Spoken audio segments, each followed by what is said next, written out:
Jeep Adventure Days at Lithia Chrysler Jeep Dodge Ram Fiat of Medford. We're stocked up on a great selection of new vehicles from Chrysler, Jeep, Dodge, and of course, Ram trucks. Choose from our great inventory of new Jeep Gladiator and Grand Cherokee 4x4 models in stock now. Or test drive a new 24 Ram 1500 4x4. Shop online today with our online process to calculate your own payment, whether it's a lease, finance, or cash payment. Only at the Lithia Chrysler Jeep Dodge of Medford Superstore.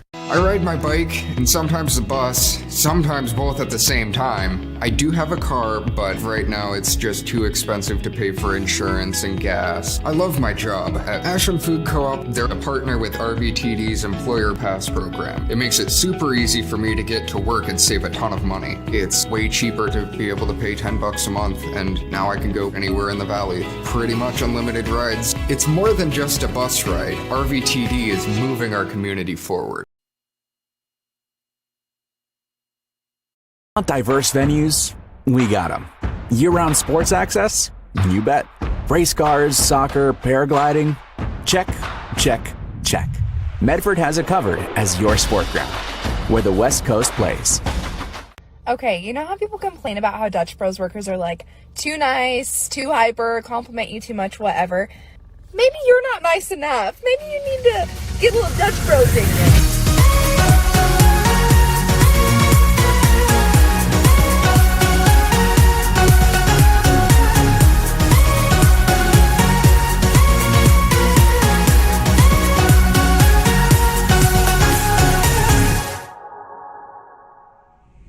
Discover the West Coast destination for those seeking more.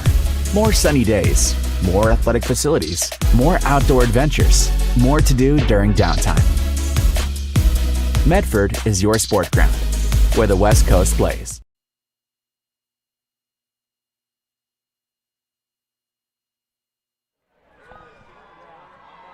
Hello and welcome to this live streaming event from Table Rock Sports Productions in partnership with our local school districts and business sponsors who make these live presentations possible. I'm Jeff Smith alongside Mikhail Weish, coming to you live from Grants Pass High School here in Grants Pass, Oregon.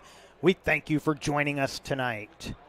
Welcome to the Lithia Superstore pregame show presented by Siskiyou Cellular in Southern Oregon. Tonight featuring the Sprague Olympians taking on the Cavemen of Grants Pass. We're pleased to have you with us tonight for this event on TableRockSports.net. We welcome our home and visiting fans to the broadcast. Joe Brett is our executive producer. Our sponsors keep these events free for fans to enjoy. Please let them know you appreciate their support, and you can support Table Rock Sports by subscribing to our YouTube channel. And if you're one of the over 3,300 fans who already have, we thank you.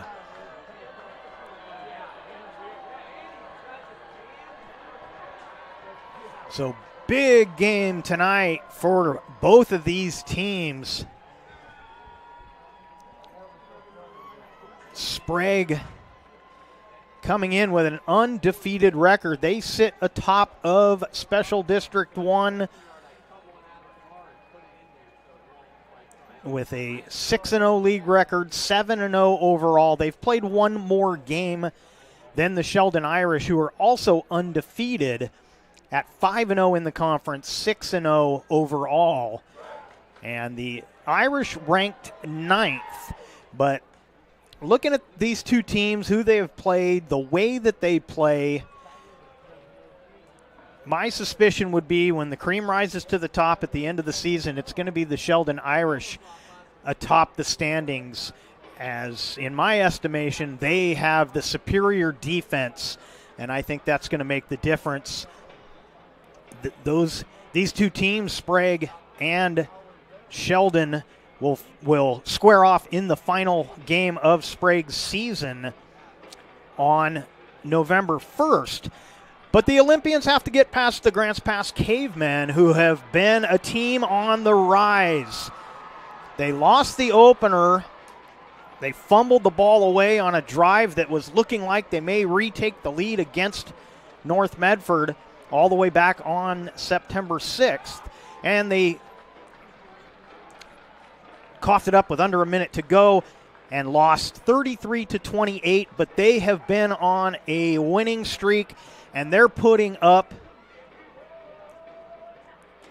right around 50 points a game, and they've got some similar opponents.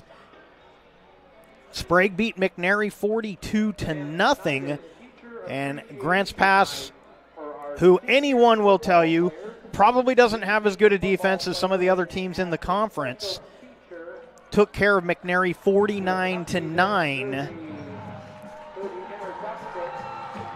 Now Sprague has beaten North Medford and Grants Pass, losing, as I mentioned, in the opener to the Black Tornado. They've also both played South Medford, both winning. Sprague beating South Medford by 2 points a week ago, and that was one the Panthers were really wanting because they're taking on Sheldon tonight. They're back at home, but it's going to be a tough task for the Panthers against the Sheldon Irish. They've also both beaten South Salem, although South Salem put up 54 points on Grants Pass. They were shut out by Sprague. So probably the biggest difference between this 5-1 Grants Pass team and 7-0 Sprague team is going to be on the defense. I think Sprague has the superior defense, but I'm not sure the Olympians know exactly what they're going to face offensively from this, younger squad offensively for Grants Pass. I've said it before on other broadcasts, Jordan Rosetta playing like a veteran as only a sophomore. He's got a lot of poise. His accuracy was a little off for part of the game last week, but he seemed to get better as the game went on, but he has been rock solid all season long, and that's what the Cavemen are going to rely on. They're going to rely on playing with tempo, and every time they get a positive play, they're going to be right back at the line, and they're going to test that defense. And so this looks to be a really, really good game between these two teams, and it's really going to – it could really alter the – going forward, the rankings and the conference standings. Grants Pass only ranked 14th, and they're not quite feeling the respect. They want to be in that top 12. They'd like to move even into the top 10. North Medford still at 10, despite a 3-3 overall record and a 3-2 conference record. Grants Pass did move ahead of South Medford, who is now sitting at 16th. But Sheldon and Sprague in Special District 1 both ranked ahead of the Cavemen and the Black Tornado. So we're a couple minutes away from the kickoff. We're going to take a break. You're watching the Lithia Auto Superstore pregame show powered by Peak Rewards. Use the Peak Rewards app to order crispy, crunchy chicken and sides. Choose your favorite items, set a time, and pick up a great dinner ready to serve on the way home. Time to fall into savings at Medford Mattress, downtown Medford.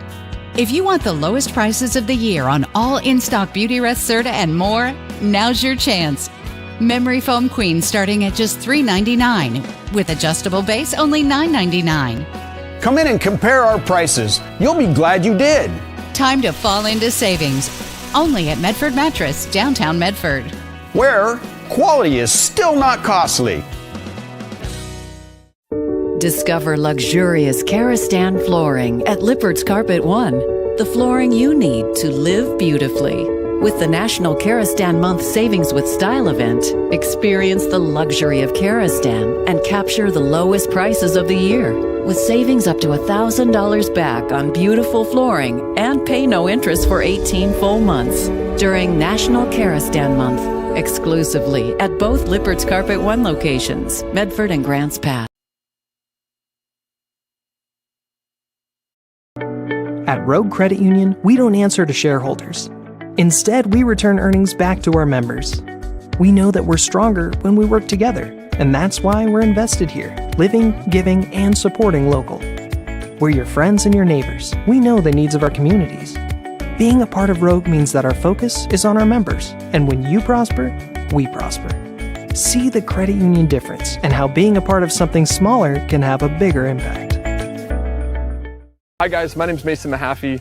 I'm the Solar Pros Manager of Oregon, and I'm also a teacher and a coach here in the Rogue Valley. Have you looked into solar panels and it didn't make financial sense? I brought Solar Pros here to Oregon to make it more affordable for working class families to put solar on their home. Solar Pros is purposely beating our competitors' prices by thousands of dollars because we are that serious about saving you money. Solar Pros PNW provides the most comfortable, educational, and personal solar experience in Oregon. Visit our Facebook page at Solar Pros PNW to see all of our projects and all the families that Welcome back to Grants Pass High School, Mel Ingram Field, and the Lithia Superstore Game of the Night on TableRockSports.net, powered by Siskiyou Cellular in Southern Oregon. And the pregame was brought to you by Peak Rewards.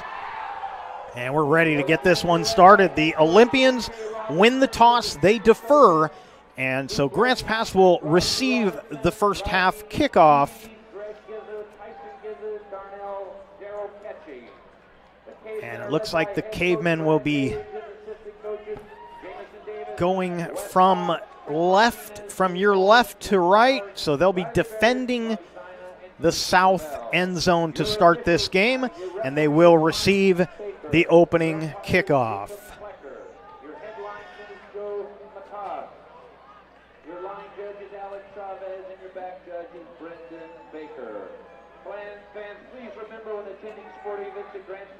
So expect everybody to cheer loudly and proudly for your team. Do not expect anybody to boo the officials, boo the opposing team, call players out by their names and numbers. These are young men playing high school football. We expect our adults in the stands to act like adults. Kicking off for Sprague will be Kenya Johnson. Thank you.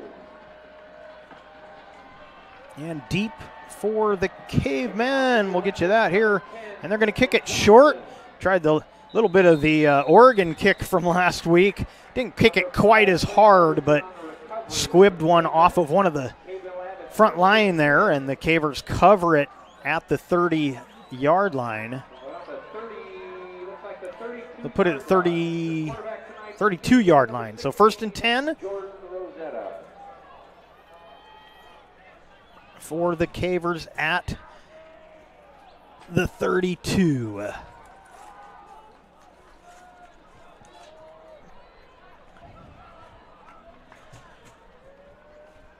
Trayton Powers will be in the backfield with the starting quarterback, and of course that's Jordan Rosetta. And Powers will have short yardage up the middle. Stop made, I believe that was number 44, Braxton Bingham on the stop. Be a gain of about a yard, 2nd and 9. Second down, about 9 for the Cavemen.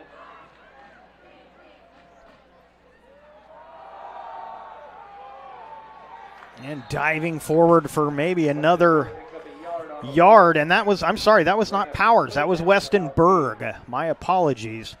Weston Berg. Now Berg will go into the slot as they go 5 wide receivers here on a 3rd and 8. And a whistle before the play starts, and Sprague taking a timeout already, so we'll step aside. An early timeout taken by the Olympians, and we will be right back. Choose a company that best represents you and our local community. Choose a company that focuses on relationships rather than transactions.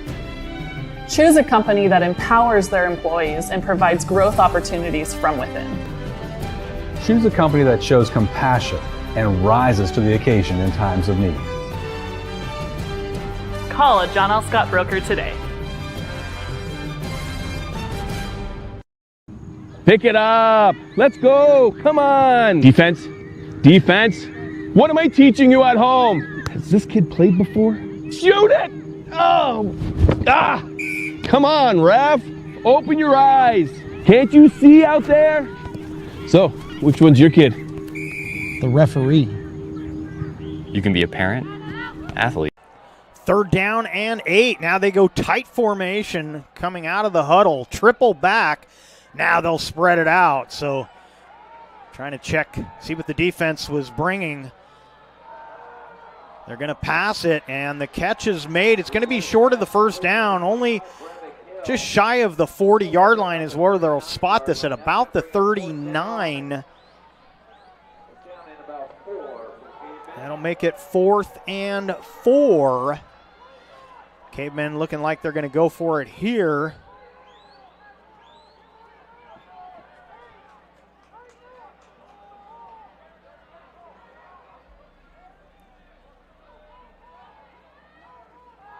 And they're going to pass, and it's Hart diving to about the 49-yard line.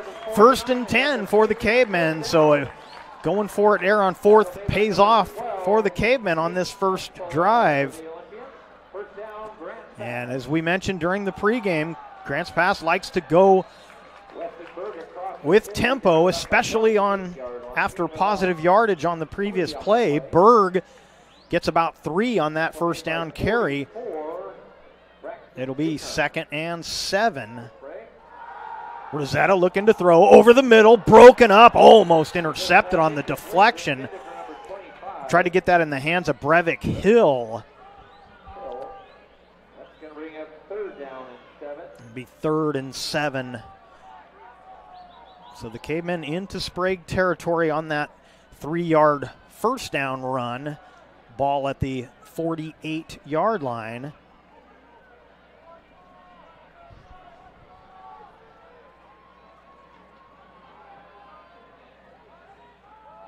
Play action.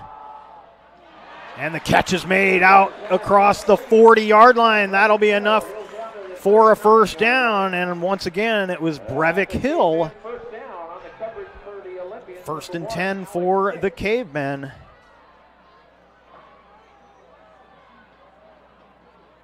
Hill in motion. Powers out of the backfield, but they're going to throw over the middle. Hart makes the catch. Dives ahead.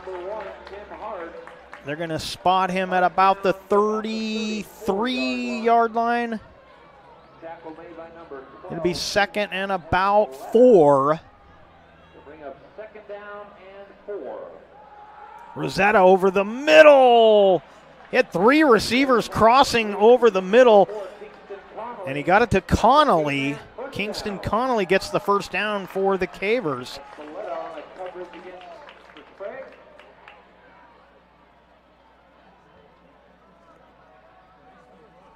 Play action, little screen. Oh, and dropped by Hayden Chase as he looked upfield just before he secured that ball. He had a little room to run, but took his eye off it just enough. So Berg back in the backfield with Rosetta. 2nd and 10. Ball at the 27. Screen pass to the near side. Good blocking ahead. Taking it all the way to the 11-yard line is Zach Deshane. And they'll move the chains again. 1st and 10 at the 12.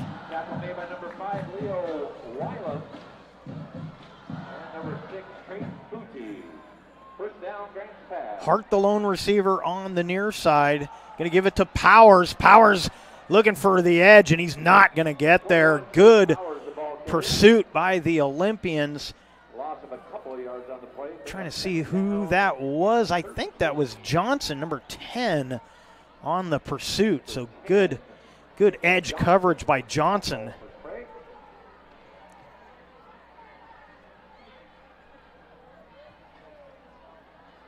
Second and 13. They lose yardage, 3 yards on that play.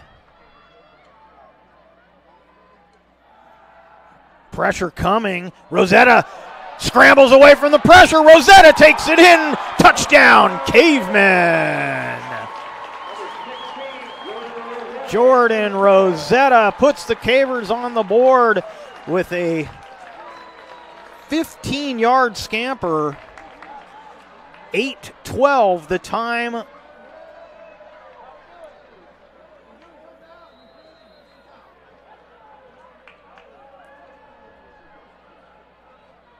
the time of the touchdown. Looks like they may be going for 2.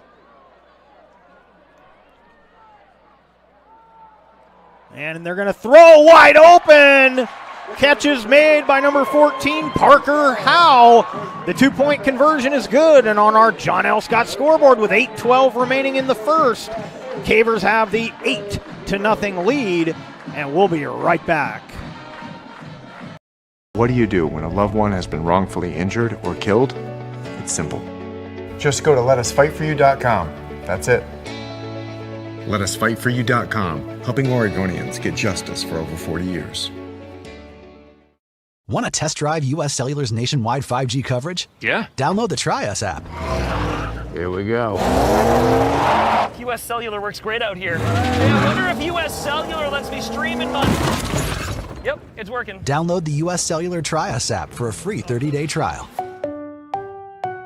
Visit U.S. Cellular at Siskiyou, Southern Oregon's exclusive authorized agent for U.S. Cellular, now serving Roseburg and Klamath Falls. See SOUScellular.com for details. So what do you do when you can't work because you were injured on the job? Easy. Just go to letusfightforyou.com. That's it. Letusfightforyou.com, helping Oregonians get justice for over 40 years.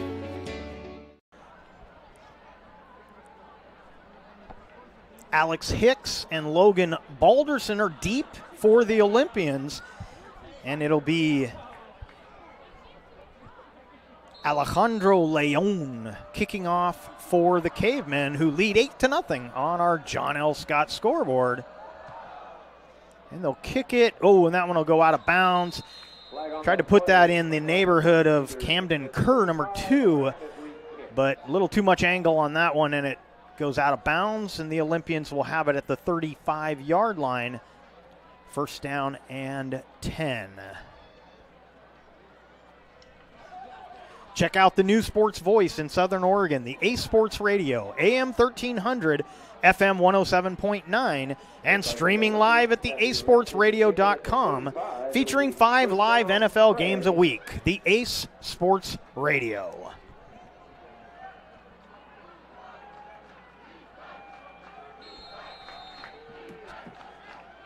Ducati Witherspoon, the starting quarterback. And he'll hand off on first down, right up the gut, and all the way to the near a first down, just shy of the 45 was number 10, Kenya Johnson. So it'll be second down and 1 at the 44. They're going to go up the middle again. This time, Cavers keep it at short yardage, but it will be enough for a first down. As they only needed a yard, they get about 3, maybe 4 on that. So the offensive line for Sprague got a good push on that. Johnson didn't get that far past the line, but they got a good push upfield. And it's first and 10. And Witherspoon misses his receiver on the near side. Pass was intended for Hicks. It'll be second down and 10. Chase on the coverage for Grant's pass. 7:22 remaining here in quarter number 1. Second down and 10. Handoff up the middle, big hole. Lots of room to run for Johnson. Johnson gets to the edge, finally forced out of bounds. Down at about the 11-yard line. Connolly pushed him out on the play. And that is where Grant's pass has been vulnerable, up the middle against the run.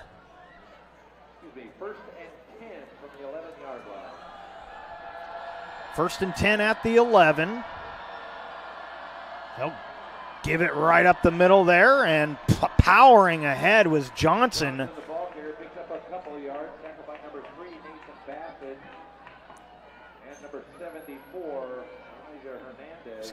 They're gonna spot this at about the 7-yard line.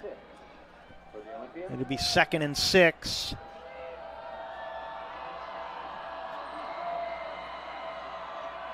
Going to pitch it this time to Johnson. Johnson trying to use his blocking. He's still on his feet.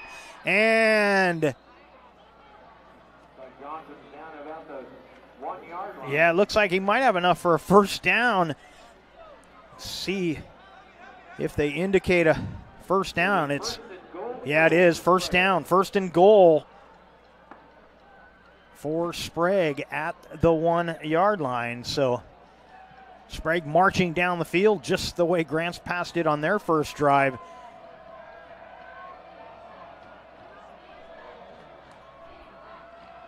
And it's going to be a keeper, and in for the touchdown is Witherspoon.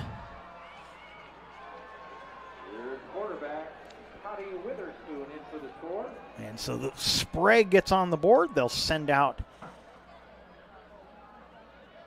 looks like they're sending out the kicking team here, I believe. Yeah, here comes Kenya Johnson. You know, we've already seen Kenya Johnson, a very capable runner, something the Cavers are going to have to keep an eye on at some point in the game. He could be part of a fake. I don't think they're going to fake it here. And the kick is up and good. It's a 1-point Caver lead with 6:34 remaining in the first on our John L. Scott scoreboard. We'll step aside, come back with more right after this. For over 50 years, each day has started with a smile, a helping hand, and a promise to be there when you need us most. Delivering on that promise are our hard-working, dedicated employees. At Sherms, we're proud to be an essential part of our community and look forward to keeping our selection, quality, and value where our customers deserve for many years to come. Sherms Food for Less and Thunderbird Market. What is a getaway? Is it leaving the familiar behind? Or discovering a place that feeds your hunger? Where passion sings, food is a culture, and every performance demands an encore. So let the journey be your destination. Then feast your eyes and nourish your soul in Southern Oregon. Your reservation starts when you travel Medford. Hart and Connolly deep for the Cavemen. Kicking off will be Johnson. 8-7 Grants Pass on our John L. Scott scoreboard as both teams score on a quarterback keeper. And it's a good run back for Hart, still on his feet, drives all the way near the 40-yard line. They're going to spot it right at the 40, or just tip of the ball touching the 40-yard line. 1st and 10 for the Cavemen. Offense coming back out. Here comes Rosetta. Trying to see who the back's going to be. Looks like it may be Berg once again. Isaac Johnson lined up to the near side. 2 receivers to the top of the screen. They're looking near side. And Johnson's got a first down. He's pushed out of bounds by Trayton Foodie. First down and 10 as the Cavers get into Sprague territory once again. This one could be a track meet. We've had a couple of those already this season with the Cavers. Rosetta, plenty of time, finally has to get rid of it. Hard on a crossing route, makes the catch. He's taken down at the 40 or 35-yard line. Move the chains once again. So good patience by Rosetta in the pocket. Had plenty of time when the pressure finally came. Found Hart on the crossing route. Going to throw the little short wide receiver screen. I believe that was Hart again. He's inside the 30. So Tim Hart, back-to-back catches. It'll be 2nd and 4.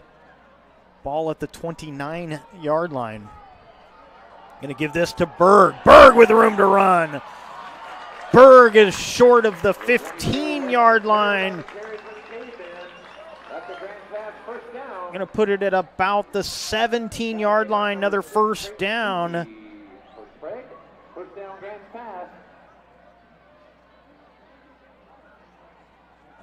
Quick screen. Looking for some room to run up the gut, and I think the ball came loose. It did. Don't see an indication. It's going to be Sprague football. So Connolly was looking for some run after the catch. He got hit in the middle of the field, and out came the football, and Sprague will have it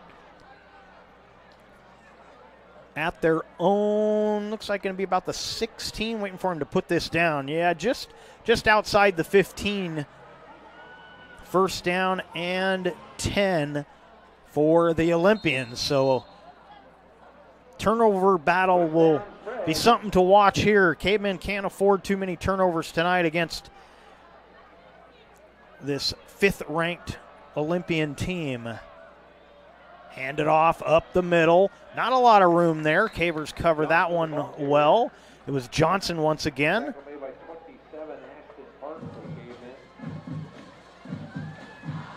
It'll be at the 19-yard line, so a 3-yard gain for Johnson.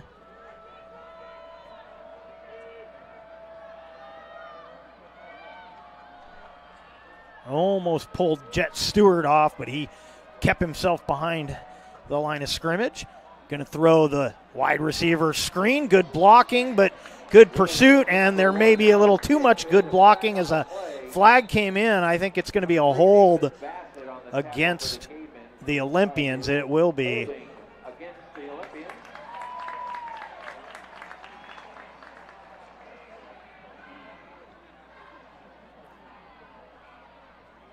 This will put the ball at about the 14-yard line.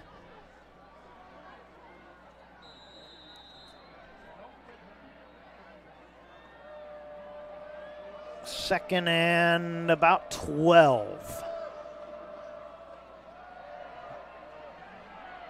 Coming out of the backfield to make the catch was Johnson. And that'll be enough to move the chains. He gets out to the 27-yard line. First and 10 for Sprague. First down, Sprague. Clock running here, 4:14 remaining here in the first quarter.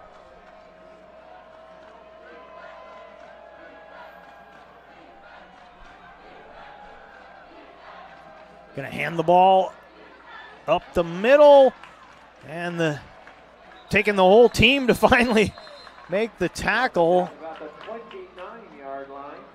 That was Johnson again on the carry. Looks like he's going to get a breather as Giovanni Pierre Mike into the game to give Johnson a breather. Second down and 8. Second and 8 and a whistle.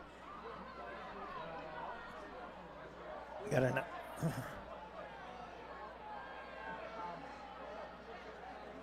Sprague being forced to make a substitution here. Don't know if it's a equipment issue, probably. Could have been an injury as well, but ready to go now. Second and 8 at the 29-yard line.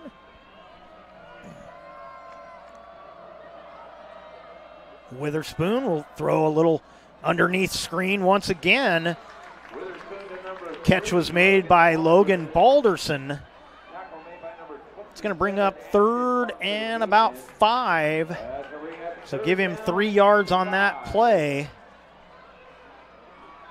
Ball at the Sprague 32-yard line. Big third down here. Cavers are showing blitz. We'll see if they bring. They do. Getting free and forcing the pass. And the interception, I believe, is going to be... It's going to be Trayton. I think that was Powers.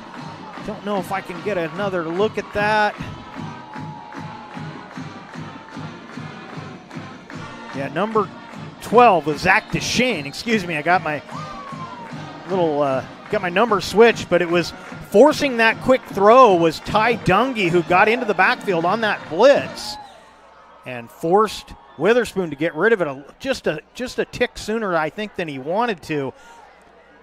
And so DeShane comes up with the interception, 1st and 10 with 2:37 left in the quarter. Empty backfield. Rosetta over the middle, and the catch is made, and he paid the price. It's Weston Berg coming out of the slot and making that catch. Ball at the 29-yard line. 1st and 10 for the Cavemen. Now Berg will go out into motion. He was the second option. Rosetta didn't go to him. Now he does, and it's incomplete. As Rosetta was under some pressure, he did a good job to evade the first tackler, but then needed to get rid of it. And you could see on that one, Rosetta looking to his left, and that option wasn't there. Then he looked over to the right, finally had to go to Berg, who was sort of the safety valve on that play. 2:11 left in the quarter.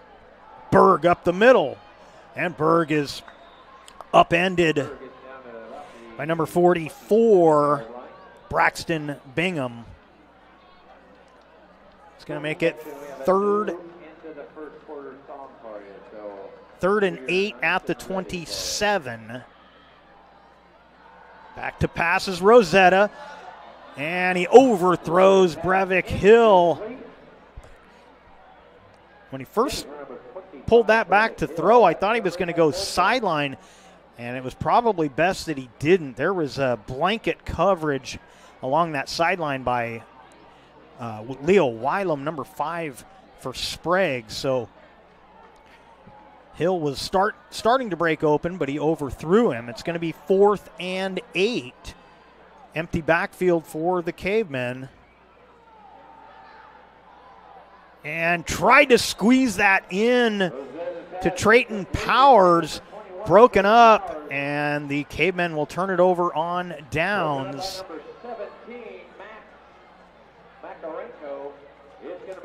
You know, and that one, that's a 4th down play. That's pretty much an automatic. That spot on the field, a little too far for a field goal for pretty much nearly any high school kicker is not going to be counted on to kick from that far out. And a punt doesn't really gain you a whole lot, so definitely 4-down territory, but Cavers can't get it done. Sprague sends the offense back on the field.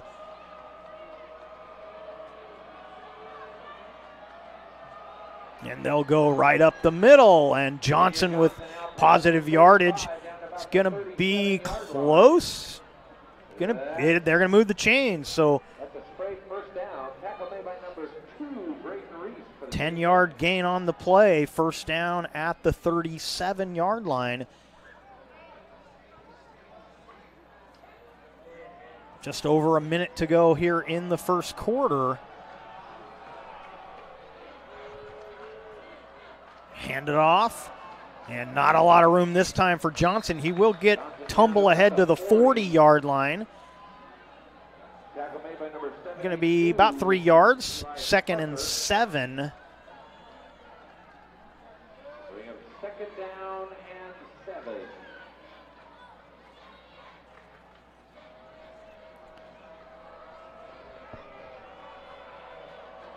Going to pitch it this time, looking for some blocking, and no place to go. Coming in to make the stop was number 14 for the Cavers, Parker Howe. It was Wylam, I believe, on that who took that pitch, but only got about a yard. See if they're going to try and get another playoff. We're down to 20 seconds left in the quarter. Looks like they may get one more play off. Empty backfield for Witherspoon. 5 wide receivers. And they'll just let the clock run out. The end of one quarter. And it's Grants Pass 8, Sprague 7 on our John L. Scott scoreboard. We'll step aside, come back with the second right after this. It takes meticulous planning,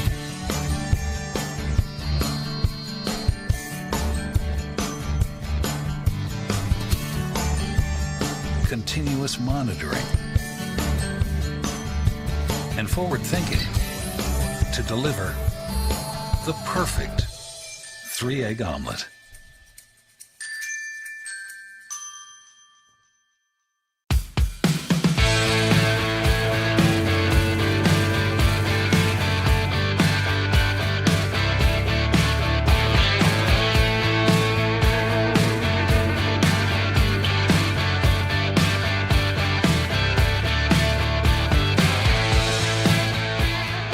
Come enjoy the patio weather and a brand new menu at Tap Rock Northwest Grill, where friends and family gather and memories are made.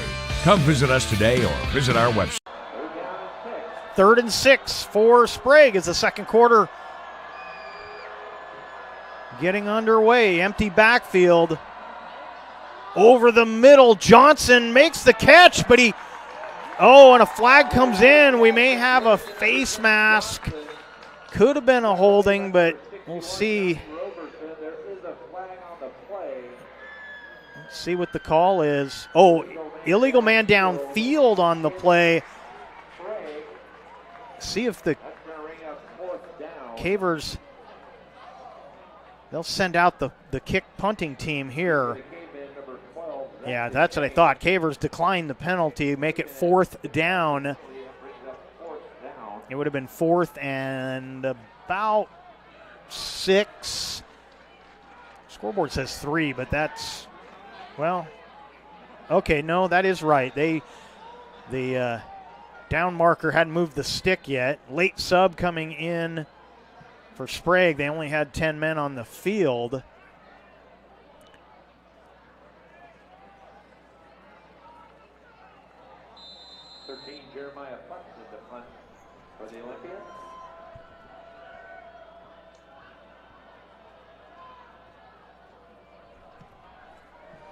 Kick is a nice high end-over-end kick, and unloaded on Deshane, and he stays on his feet. Didn't gain a whole lot of yardage after he received that punt, but man, did he shed a huge hit. Oh my, oh my.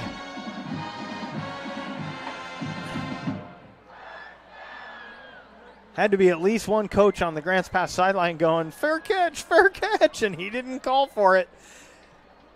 And to his credit, he hung on. 1st and 10 for the Cavers at their own 23-yard line. And Rosetta over the middle, and that's the first touch for Connor Johnston.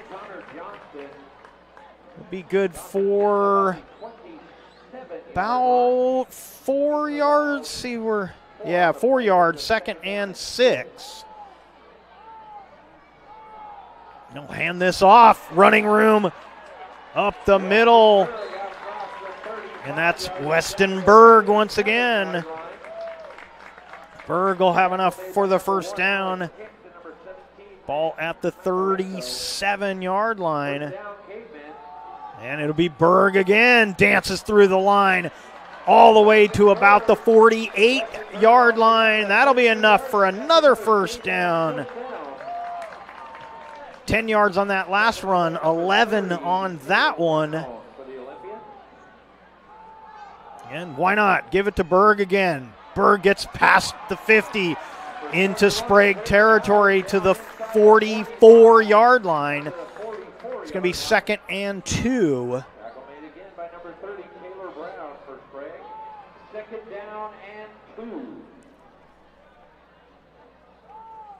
Play action.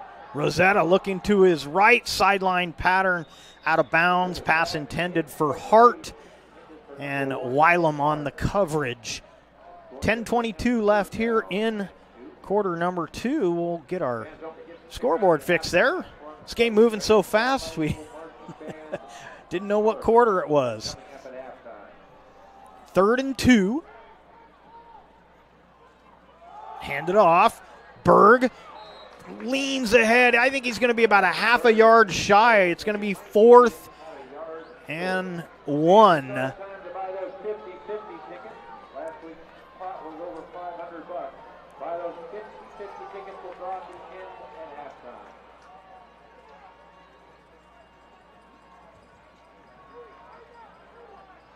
Rosetta still looking to the sideline after a hard count, and Grants Pass going to take a timeout.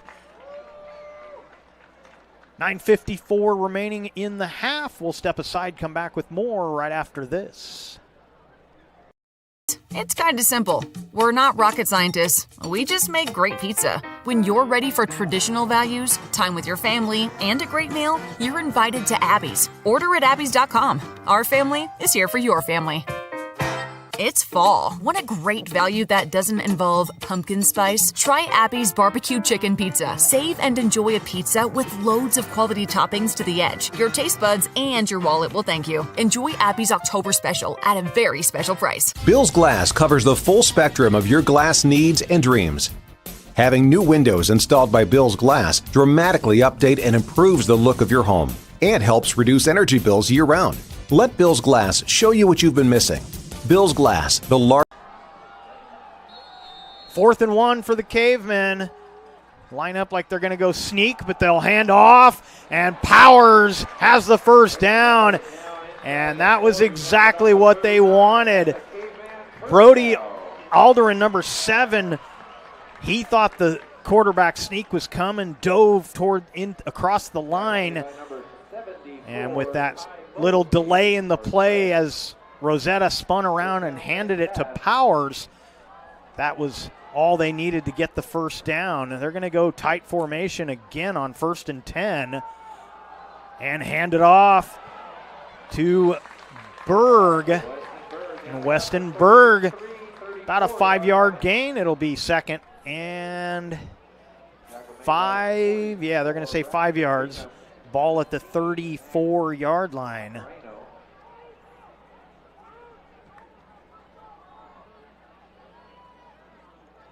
Triple back formation once again. And Rosetta going to throw. Double coverage over to the near side. Trying to get it to Connor Johnston, the tight end. And that falls incomplete. It will be 3rd and 5, and we'll get some new personnel coming out for the Cavemen as they'll go trips to the right.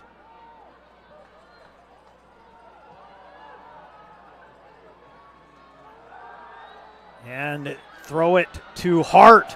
And Hart, oh, good tackle, trying to keep Hart from getting the first down.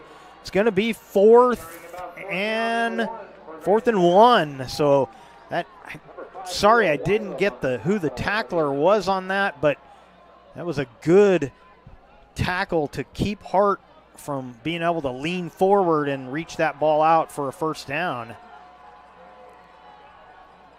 Now they will go quarterback, keeper, and that will be enough for a first down. So when they line up looking like they're going keeper, they don't. That one they look like they're lining up more traditionally, and they go keeper. 1st and 10. Give it to Berg. Berg got to get away from Johnson. He does. Inside the 15, all the way down to about the 13-yard line. 1st and 10 at the Olympian 13.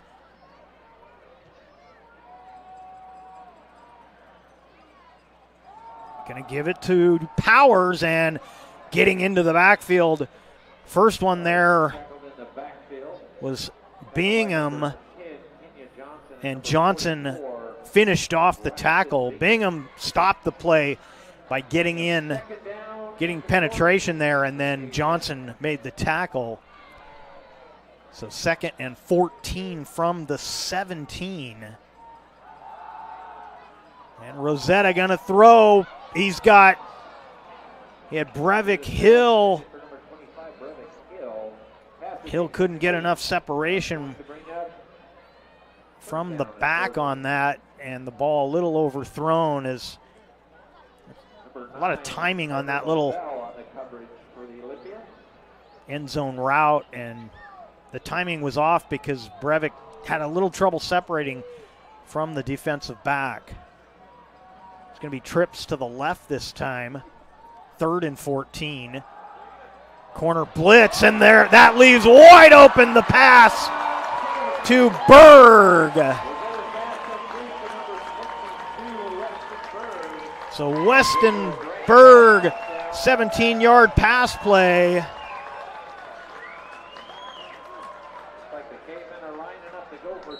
And the Cavemen looking like they're going for 2 once again here. Rosetta looking for an open man. Back of the end zone, broken up. Looked like Andreessen on the coverage, I believe. We'll double check that. We're going to keep it right here as we await the kickoff. Can't tell if that's 8 or 9.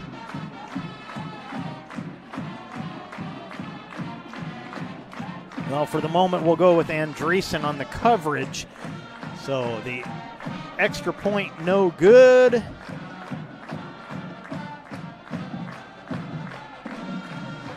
And so on the John L. Scott scoreboard, 14-7. Cavers with the lead. Fall sports action is brought to you by our title sponsor, Lithia Jeep Dodge Chrysler, where you can find great deals on the lot or at lithiasuperstore.com. And our presenting sponsor, Siskiyou Cellular of Southern Oregon, now with 9 locations nearby to serve you.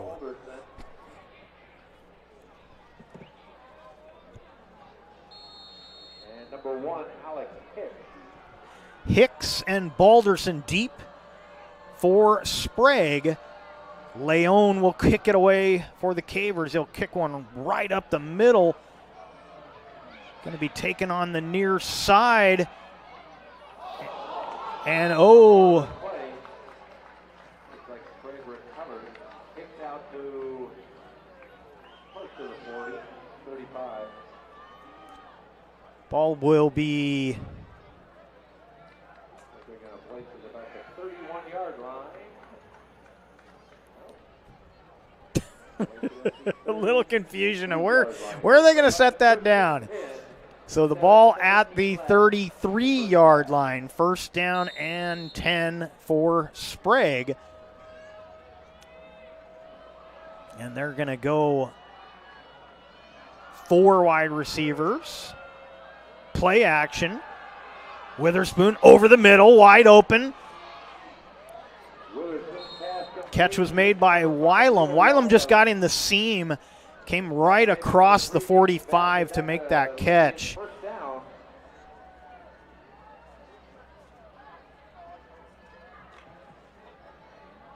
First and 10 at the 45.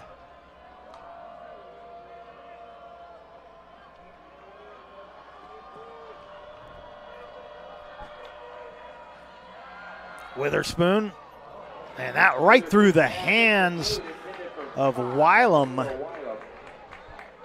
That ball had a little smoke on it there, and Wylam couldn't get the hands on it. 2nd and 10 at the 45-yard line. 2 receivers to each side. Johnson in the backfield with Witherspoon. And he'll go to the near side, and that's dropped. Good coverage as well by Nathan Bassett, but that ball went in and out of the hands of Jeremiah Butts. And with 6:45 left here in this first half, it'll be a 3rd and 10 for Sprague. And a whistle, and Grants Pass going to take another timeout. They didn't like what they saw defensively there, so they'll take a timeout. And we'll keep it right here once again. before or after the game is a great time to visit Dutch Bros and enjoy your favorite beverage. Dutch Bros gives back to the communities they serve in support of kids and local efforts to help others.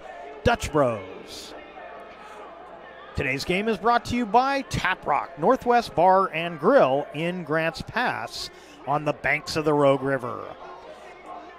Today's game also brought to you by the Southern Oregon Sports Commission's Know Your Role campaign, promoting respectful behavior at youth sporting events. 6:45 remaining in the first half. A 3rd and 10 for Sprague.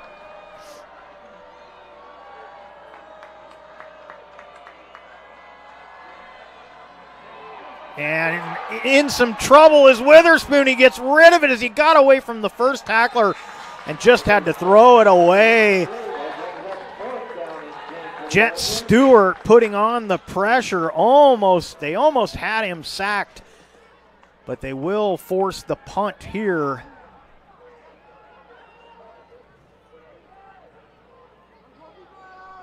I believe that's Jeremiah Butts who will do the kicking. Deshane deep for the Cavemen. Now the last punt that Deshane took, he took a lick. It's another, this one's off the side of the foot, wobbly kick. It does take a Sprague bounce, however, all the way inside the 10 to the 9-yard line.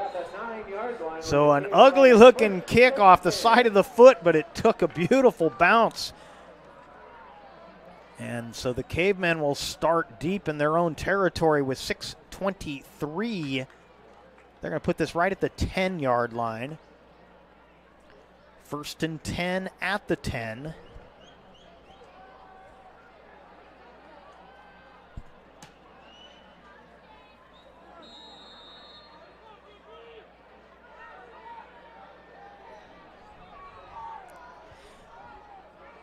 Lippert's Carpet One, 2 giant warehouses, design help, and certified flooring installers. Lippert's Carpet One, Medford and Grants Pass. Empty backfield for Rosetta, and that pass dropped. Tried to get that to Isaac Johnson.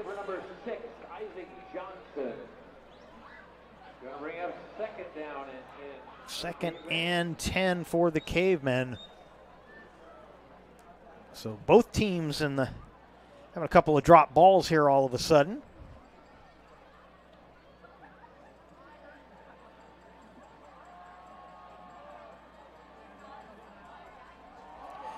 Going to give it up the middle. Not a whole lot of running room there. In fact, they're going to maybe lose a half a yard. Gave that to Weston Berg, and yeah, he lost about a half a yard on that play. 3rd and 11.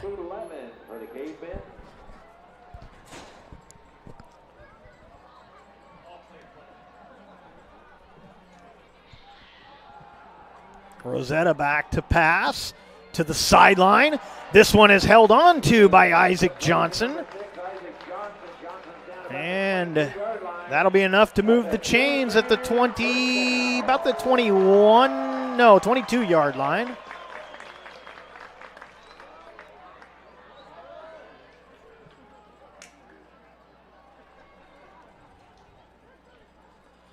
Going to give it to Powers. Powers dances through the line. Powers into the open field. Powers turning on the Jets. One man to beat. He's going to get him, I think, just shy. No! Powers takes it in for the touchdown. Grants Pass with the huge play. 78 yards.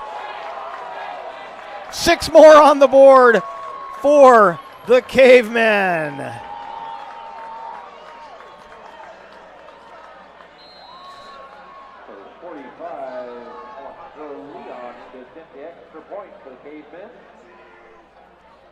Leon will attempt the extra point for the Cavemen. And the kick is up, and the kick is good. 5:28 remaining in the first half. 21-7 on your John L. Scott scoreboard. We'll step aside, come back with more right after this. Discover the Crater Advantage at Crater Car Wash today. Scan the QR code and sign up for your free $15 wash. Crater Car Wash. Clean. Dry. Fast.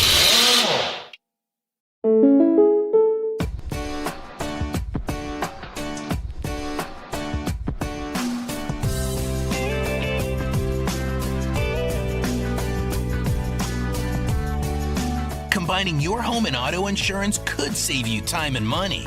And who doesn't like that? Want surprisingly great rates on auto, home, and life? Now's the time to call State Farm agent Rory Wold in Medford. Like a good neighbor, State Farm is there. Discover the Crater Advantage at Crater Car Wash today. Scan the QR code and sign up for your free $15 wash. Crater Car Wash. Clean. Dry. Fast. Hicks and Balderson once again are deep for Sprague as Leon will kick it away for the Cavemen. They lead 21-7 on our John L. Scott scoreboard. Nice high kick. And the tackle made at the 22-yard line. That was Berg on the tackle. It was Hicks on the kick return. Olympians will have it 1st and 10 from the 23-yard line.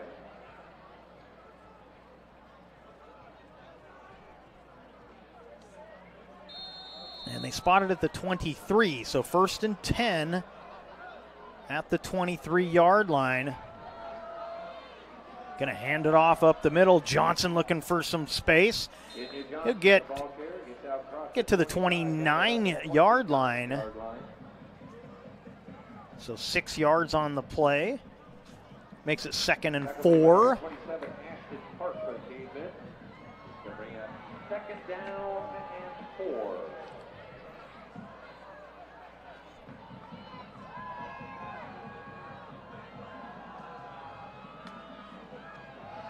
Witherspoon looking to the near side. Catch is made. That should be enough for a first down.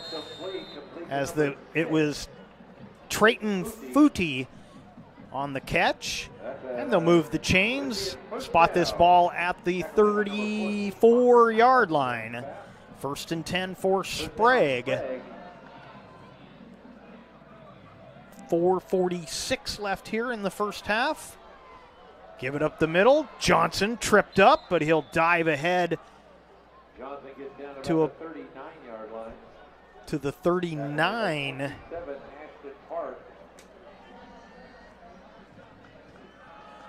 Second and 5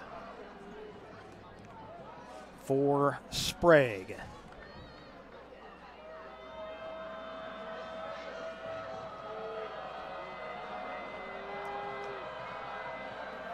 Witherspoon looking to pass. And that catch is made for another first down. Completed to Max Makarenko. First down, Sprague. Ball at the 46-yard line, 1st and 10. So the short passing game showing some success here for Sprague on this drive. And they'll go underneath again. That one dropped.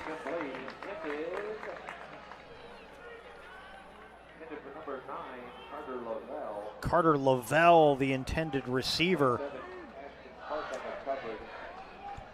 For the Cavemen, it's going to bring up 2nd down and 10. 2nd and 10, 3:50 to play in the half. Johnson goes in motion. He'll catch the screen out of the backfield. Hart has him by the jersey, but he's going to fight his way ahead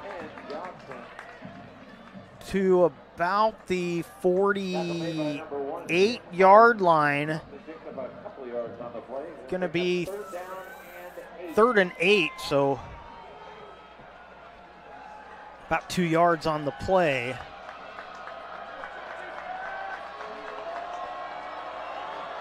Single receiver to the near side, trips to the left. And he's looking that way. Witherspoon lobs one over the top. Oh, and the flag comes in. Another flag comes in.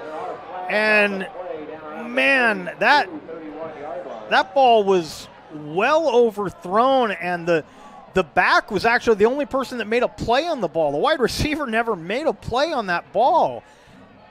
I think they're going to get pass interference on the defense, I think, but that's not the way I saw that. But again, they're about 100 yards closer to the play than I am.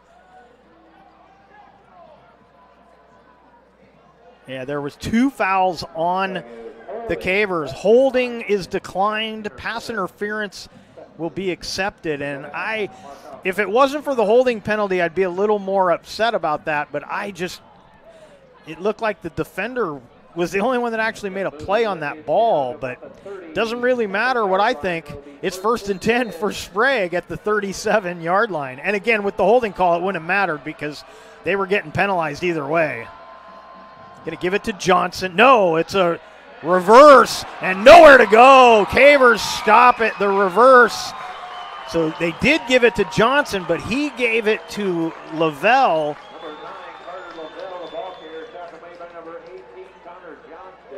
And Johnston made the stop for the Cavemen. It'll be 2nd and 16.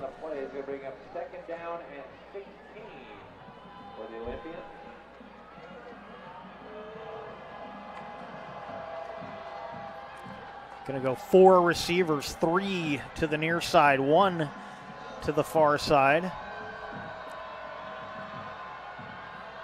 And he's looking for Johnson, a little wheel route, and it's intercepted. Stepping in front was Parker Howe, and the Cavers have it with 2:22 remaining in the first half.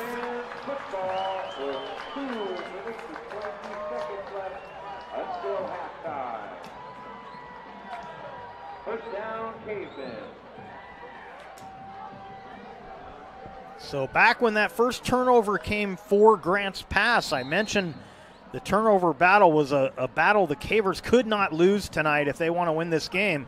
Well, they're winning it 3-1. And we're going to get a stoppage here, sending another player off the field. And a flag. I think they had too many men on the field. I thought maybe it was another one of those equipment issues but I think it's going to be too many men on the field. 5-yard penalty will make it 1st and 5 at the 35. Rosetta back to pass. Over the middle, Breivik, Hill fighting for some space, and he could not come up with it. And again, the coverage really tight on that play. You got to give Sprague, defensive back, some credit. They have done a pretty good job in deep coverage tonight so far. I think it was Footie on the coverage, but Lovell was also in deep coverage on that play. 2nd and 5. Play action, screen to Hill. And he shakes off the first tackle. A flag comes in. I think we're going to get a hold against the Cavemen on this. It's essentially going to take it back to the original line of scrimmage if this is a holding call. Well, he moved the flag a little bit, so it's actually going to be just behind the original line of scrimmage when they march this off. So it'll remain 2nd down, but it's going to be 2nd and probably 11, I think. Yeah, 2nd and 11. Ball at the 29. Brings us 2nd down and 11 for the Cavemen. Clock continues to run here, 2:05.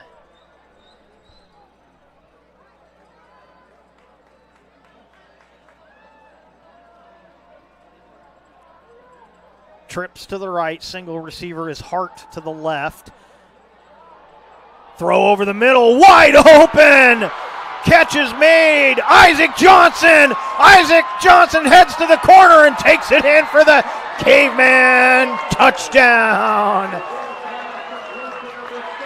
And just when I got done praising the defensive backs for Sprague, who have done a fabulous job, Johnson got free kind of in that seam, and then he was off to the races.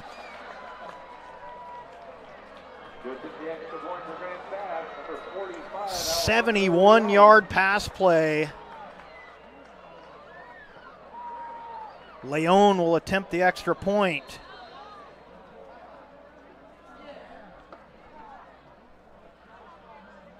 Kick is up. The kick is good. And with 1:40 remaining in the half, 28-7 Grants Pass on our John L. Scott scoreboard. We'll step aside, come back with the kickoff right after this. All right, let's go, guys. 15 minutes. Get your stuff. Bye, Mom. Have a good day, guys. I don't know what happened. Just next time, go a little slower and figure it out. Okay, I get it. What you're going to do is you're going to take the line. Life is busy. Juggling everything can be overwhelming. We've all been there. So consumed with our own lives that we sometimes forget about what someone else might be going through. Ref, come on! No, ref! There's no contact! I'm straight up! That is a terrible So goal. keep it in perspective, because we're all hoping for the same thing, to be respected. Leon will kick off for the Cavemen. 1:40 remaining in the half. 28-7 Grants Pass. Oh, it's a beauty all the way back to about the 4-yard line. Fielded by Hicks. He'll get across the 20, and he'll get to about the 23-yard line. It'll be 1st and 10. Tackle made by number 7, Tony Dawson, number 22, Weston Berg. First down, Sprague.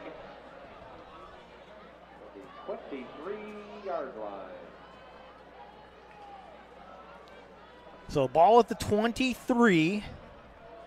1st down and 10.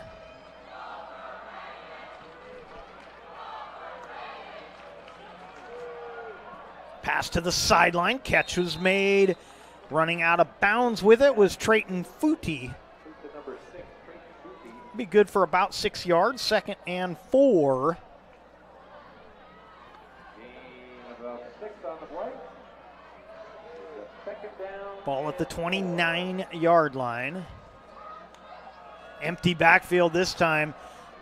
And a little short crossing route hauled in by number 11, Beck Olson. And that'll be enough for the 1st down. They'll go hurry up.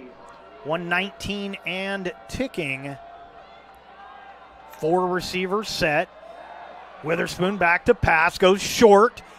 Catch is made, couple of tackles are shed, and finally forced out of bounds was number 6, Trayton Footy. And so some good running after the catch for Footy. Gets another 1st down. Clock will stop while they move the chains. I don't know if they're going to restart this. His forward progress was stopped before he went out of bounds, but I think in high school it doesn't matter. And yeah, the clock will stay at 1:05. Oh, false start. They're not going to catch it. Good block there to get number 1, Alex Hicks, free to get a little extra yardage on that pass play. It'll be 2nd and 1, a 9-yard play. But that one of those receivers had got into the pattern just a tick early, but referee didn't pick up on it. To the sideline, that is incomplete. And we're under a minute to go, 55 seconds left in the half. 3rd and 1. And of course, this is 4-down territory for just about any team in high school football.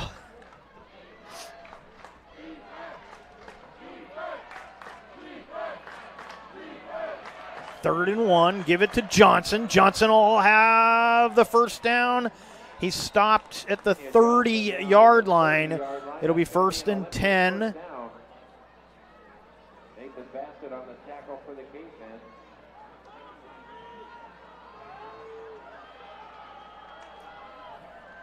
Play action. Witherspoon in some trouble. He'll run up the middle. And Cavemen finally get him down at about the 22-yard line. And Sprague will take a timeout. They will have one remaining. 30 seconds left on the clock. For over 50 years, Bill's Glass has been the industry leader and clear choice in Southern Oregon. Whether it's auto or residential glass, Bill's Glass covers the complete spectrum, from your vehicle to any room in the house. Medford is your sport ground where the West Coast comes to play. Visit travelmedford.org/sports to learn more about the many tournament venues, outdoor opportunities, and the events calendar to see what's going on. And the Medford Parks and Recreation Department will sponsor our halftime report coming up your way at the conclusion of this first half. 2nd and 2 from the 22 with 30 seconds left. Both teams with one timeout remaining. Witherspoon has room to run again, and he'll slide at about the 7 or 8 yard line. Supposed to put this where the slide starts. They do, right at the 9 yard line. Down to 20 seconds to go. Give it to Johnson. He's hit in the backfield. Tackle made by number 27, Ashton Park. And Sprague will use their final timeout of the half. 15 seconds remain. And it's going to be 2nd and 9, or 2nd and goal, I should say, from the 9 for Sprague with no timeouts remaining. Table Rock Sports thanks our great sponsors, including the John L. Scott Real Estate Scoreboard and our longtime friends from Sherm's Thunderbird and Food for Less in Southern Oregon. Tonight's action brought to you by the Rogue Valley Transportation District. Need help learning the routes and options available to you? RVTD can help. Visit rvtd.org to learn more. Second and goal from the 9.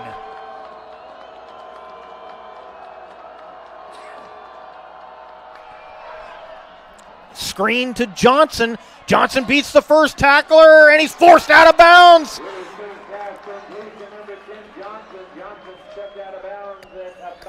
We're going to have just a couple of ticks under 8 seconds, 7.8.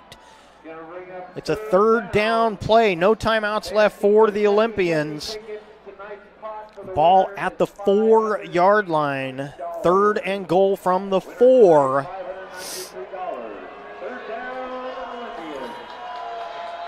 And now Grants Pass going to use their final timeout. And again, we'll keep it right here. Not one of these timeouts has gone for a full 60 before everybody's up to the ball and ready to go. So we're going to keep it right here once again. And once again, we'll remind you, coming up next will be our Medford Parks and Recreation halftime report. So depending on the play call, probably time for 2 more plays, but a running play will probably end the half, as neither team has a timeout left here.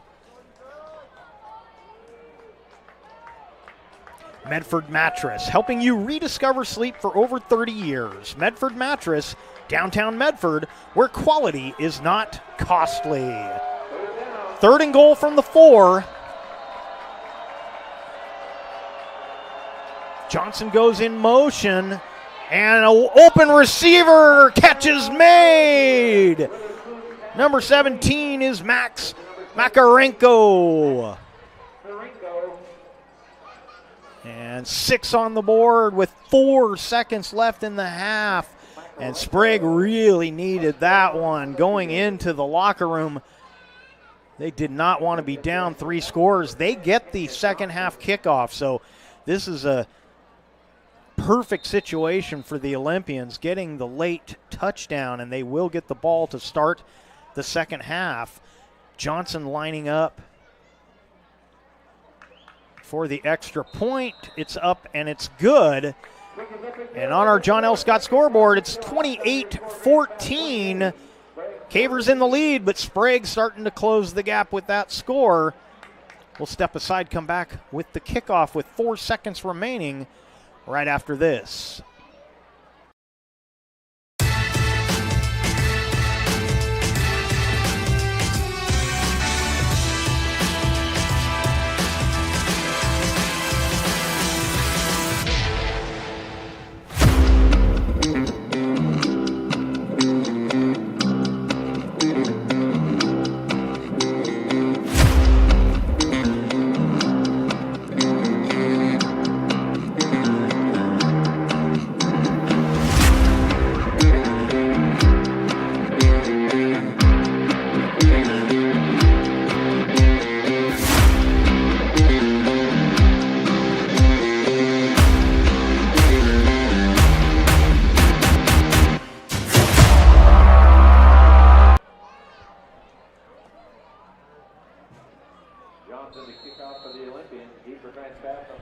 Johnson will kick off for Sprague, and it's Hart and Connolly deep for the Cavemen. Kick's going to be a dribbler, takes a high hop. Berg will down it right at the 29-yard line.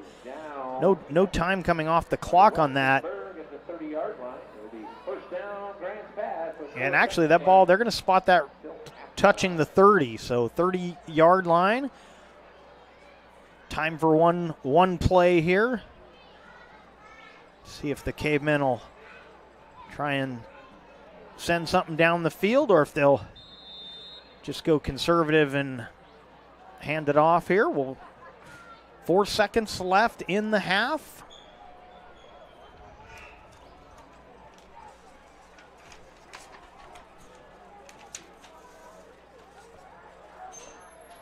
Powers in the backfield with Rosetta. Rosetta looking to throw.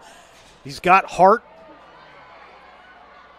Hart surrounded, and he gets it stripped out. This play not quite over. Now it is as they tackle out of bounds on the Caveman sideline.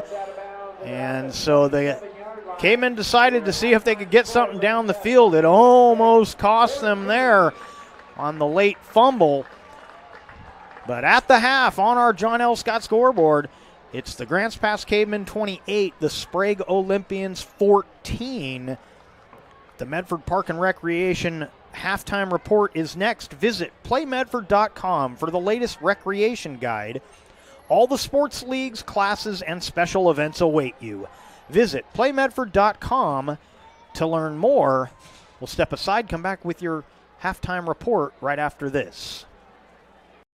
Jeep Adventure Days at Lithia Chrysler Jeep Dodge Ram Fiat of Medford. We're stocked up on a great selection of new vehicles from Chrysler, Jeep, Dodge, and of course, Ram trucks. Choose from our great inventory of new Jeep Gladiator and Grand Cherokee 4x4 models in stock now. Or test drive a new 24 Ram 1500 4x4. Shop online today with our online process to calculate your own payment, whether it's a lease, finance, or cash payment. Only at the Lithia Chrysler Jeep Dodge of Medford Superstore. I ride my bike and sometimes the bus, sometimes both at the same time. I do have a car, but right now it's just too expensive to pay for insurance and gas. I love my job. At Ashland Food Co-op, they're a partner with RVTD's Employer Pass program. It makes it super easy for me to get to work and save a ton of money. It's way cheaper to be able to pay $10 a month, and now I can go anywhere in the valley. Pretty much unlimited rides. It's more than just a bus ride. RVTD is moving our community forward. Diverse venues? We got them. Year-round sports access? You bet. Race cars, soccer, paragliding? Check, check, check. Medford has it covered as your sport ground, where the West Coast plays. Okay, you know how people complain about how Dutch Bros workers are like, too nice, too hyper, compliment you too much, whatever? Maybe you're not nice enough. Maybe you need to get a little Dutch Bros in you.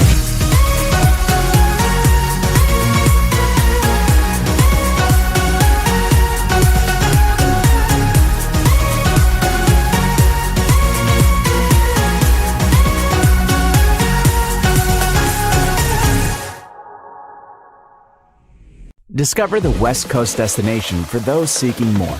More sunny days, more athletic facilities, more outdoor adventures, more to do during downtime. Medford is your sport ground, where the West Coast plays.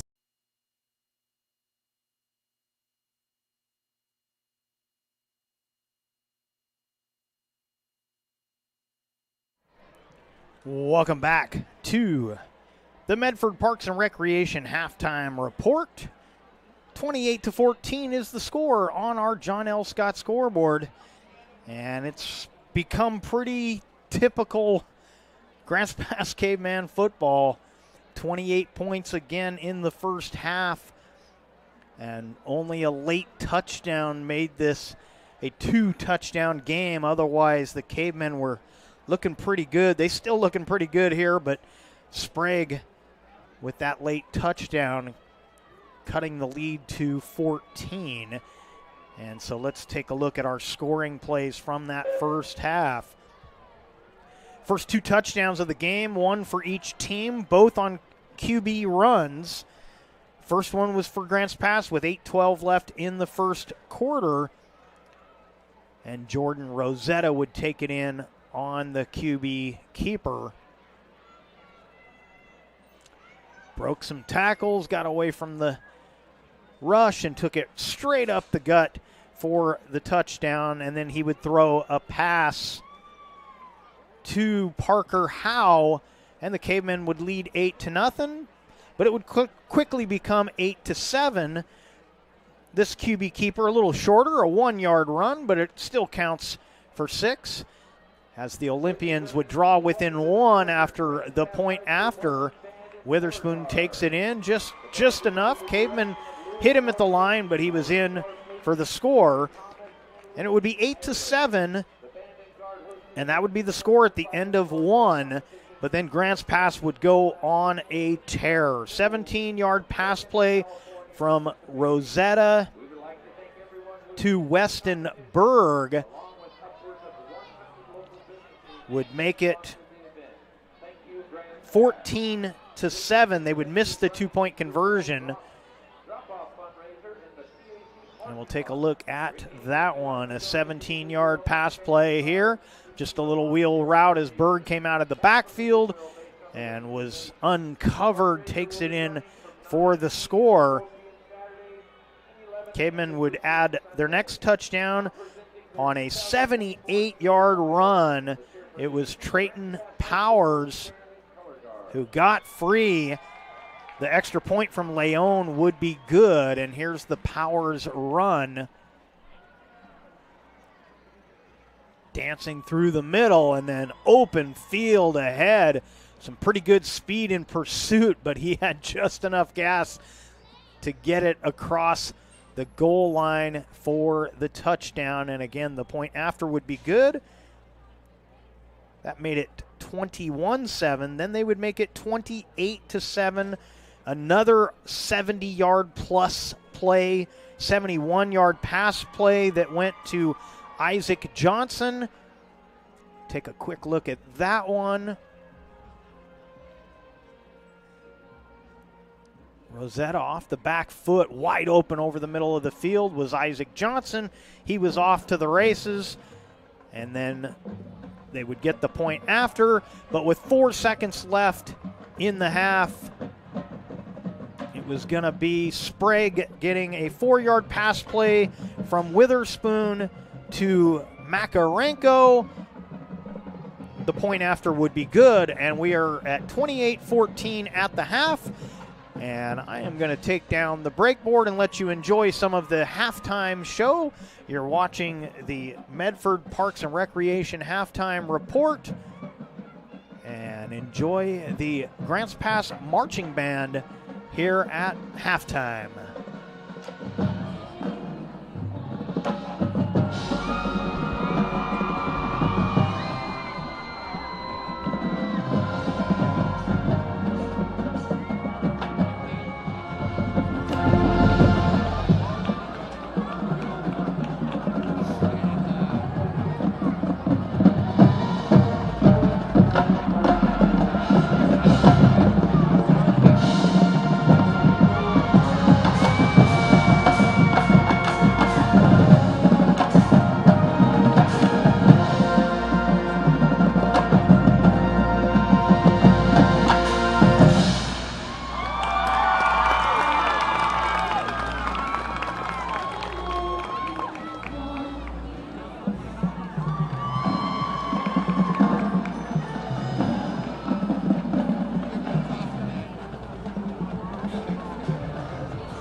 Time to fall into savings at Medford Mattress, downtown Medford. If you want the lowest prices of the year on all in-stock Beauty Rest Serta and more, now's your chance. Memory foam queen starting at just $3.99. With adjustable base, only $9.99. Come in and compare our prices. You'll be glad you did. Time to fall into savings. Only at Medford Mattress, downtown Medford. Where quality is still not costly. Discover luxurious Karastan flooring at Lippert's Carpet One. The flooring you need to live beautifully. With the National Karastan Month Savings with Style event, experience the luxury of Karastan and capture the lowest prices of the year. With savings up to $1,000 back on beautiful flooring and pay no interest for 18 full months. During National Karastan Month, exclusively at both Lippert's Carpet One locations, Medford and Grants Pass. At Rogue Credit Union, we don't answer to shareholders. Instead, we return earnings back to our members. We know that we're stronger when we work together, and that's why we're invested here, living, giving, and supporting local. We're your friends and your neighbors. We know the needs of our communities. Being a part of Rogue means that our focus is on our members, and when you prosper, we prosper. See the credit union difference and how being a part of something smaller can have a bigger impact. Hi guys, my name is Mason Mahaffey. I'm the Solar Pros Manager of Oregon, and I'm also a teacher and a coach here in the Rogue Valley. Have you looked into solar panels and it didn't make financial sense? I brought Solar Pros here to Oregon to make it more affordable for working class families to put solar on their home. Solar Pros is purposely beating our competitors' prices by thousands of dollars because we are that serious about saving you money. Solar Pros PNW provides the most comfortable, educational, and personal solar experience in Oregon. Visit our Facebook page at Solar Pros PNW to see all of our projects and all the families that Welcome back to Grants Pass High School and the Lithia Superstore Game of the Night on TableRockSports.net, powered by Siskiyou Cellular in Southern Oregon. And your Medford Parks and Recreation halftime report continues. Did you know the City of Medford is the largest provider of community recreation classes, programs, and sports leagues in Southern Oregon? The fall program guide just came out. Find out about all the recreation and learning opportunities at playmedford.com. So let's take a look at our out-of-town scoreboard. Other football action going on tonight. Sheldon on top of South Medford in the third, 24-10. North Medford comfortably in front of North Salem, currently 28-6.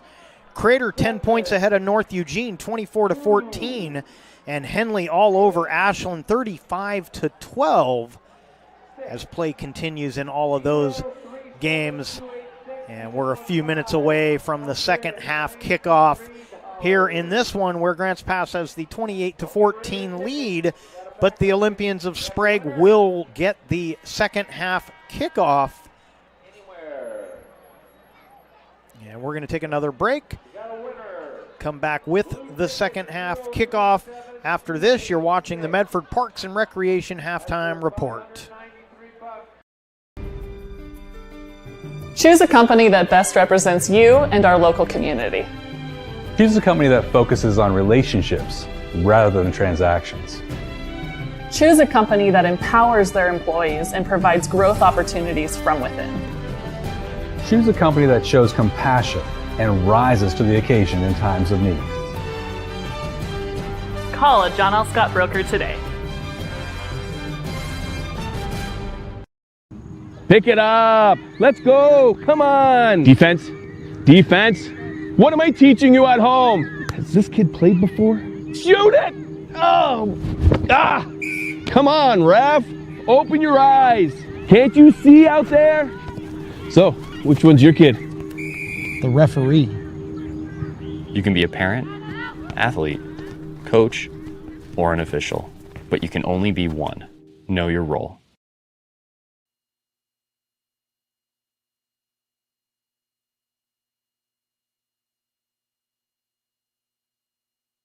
So what do you do when a loved one has been wrongfully injured or killed? It's simple. Just go to letusfightforyou.com. That's it. Letusfightforyou.com, helping Oregonians get justice for over 40 years. Want to test drive US Cellular's nationwide 5G coverage? Yeah. Download the Try Us app. Here we go. US Cellular works great out here. Hey, I wonder if US Cellular lets me stream in my... Yep, it's working. Download the US Cellular Try Us app for a free 30-day trial. Visit US Cellular at Siskiyou, Southern Oregon's exclusive authorized agent for US Cellular, now serving Roseburg and Klamath Falls. See SOUScellular.com for details. So what do you do when you can't work because you were injured on the job? Easy. Just go to letusfightforyou.com. That's it. Letusfightforyou.com, helping Oregonians get justice for over 40 years. Welcome back to Mel Ingram Field and your Lithia Superstore Game of the Night on TableRockSports.net, with coverage provided by Siskiyou Cellular in Southern Oregon. Second half about ready to get underway in this District 1 matchup. A huge matchup here. Sprague on top of the District 1 standings at 6-0. They're the 5th-ranked team in the 6A. Grants Pass in 3rd at 4-1 in the conference, 14th ranked. And Grants Pass on top by 2 touchdowns as we head to the second half. Sprague will receive the kickoff. Grants Pass winning the turnover battle in the first half. Until the final play of the half, it was 3-1 in favor of Grants Pass. They did fumble it away on that last play, so technically that is a turnover. So the turnover battle 3-2, but really that one somewhat inconsequential as the stop was made to end the game. But we talked about it early on after that first Grants Pass turnover that they could not afford to lose the turnover battle, and so far they're winning it here. And the defense playing exceptionally well for Grants Pass. We've been used to these shootouts all season long. But the K-Man defense playing as good as we've probably seen them this season. Hicks and Balderson are deep for Sprague, and Alejandro Leon will kick off for the Cavemen. And we are ready for the third quarter to get underway.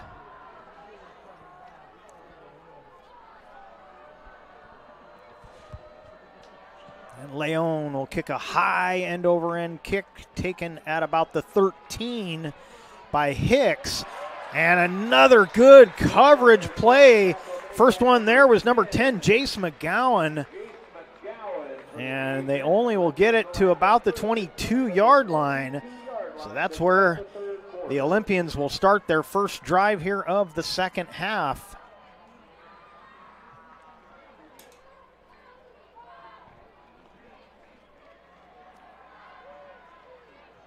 So only one game left on the schedule for Sprague after tonight. They have to take on Sheldon.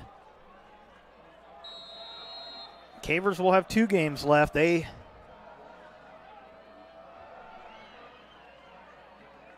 Sprague will have a bye next week. Then they take on Sheldon on the 1st of November. That'll be about a 3-yard, maybe a 4-yard gain to the 26-yard line. 2nd and 6. So Grants Pass will actually get Sprague first. They will go on the road. Sheldon first. They'll go on the road to play Sheldon next week, and then they get West Salem, as it's more short yardage for Johnson. Gets it to the 27, 1-yard gain on that play. It'll be 3rd and 5.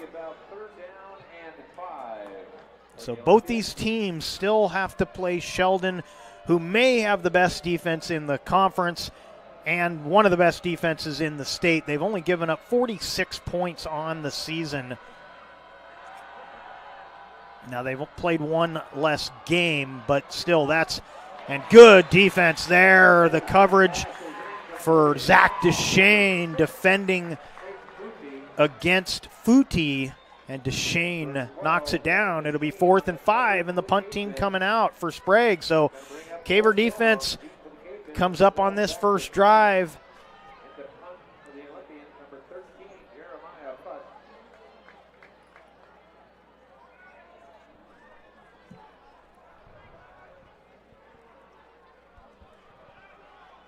Jeremiah Butts set to kick it away. And he'll get a good one off. Deshane backing up to about the 32-yard line.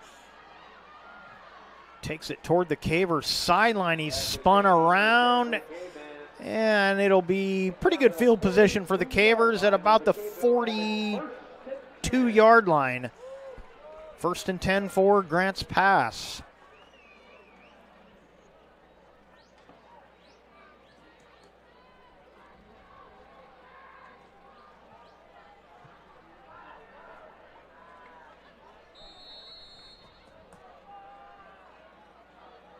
Berg in the backfield with Rosetta, 3 wide receiver set. Going to give it to Berg, and Berg is stood up at the 45-yard line. Be a 4-yard gain. 2nd and 6.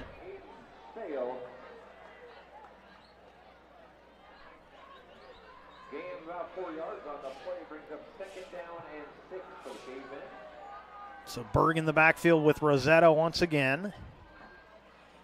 Play action, screen to Breivik Hill. Makes the first man miss. He's finally taken down. Going to be about a yard gain.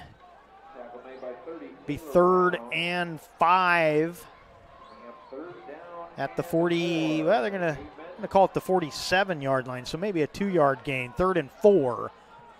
And no, he didn't come across. One of the Olympians jumped, but he stayed on his side of the football and avoided the penalty. In the pistol once again. And hit.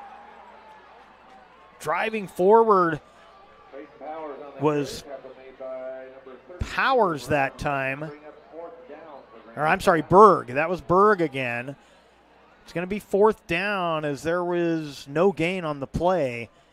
Berg doing just a good job just to get back to the line of scrimmage as he was hitting the backfield. So 4th and 4. They're going to go 5 receivers.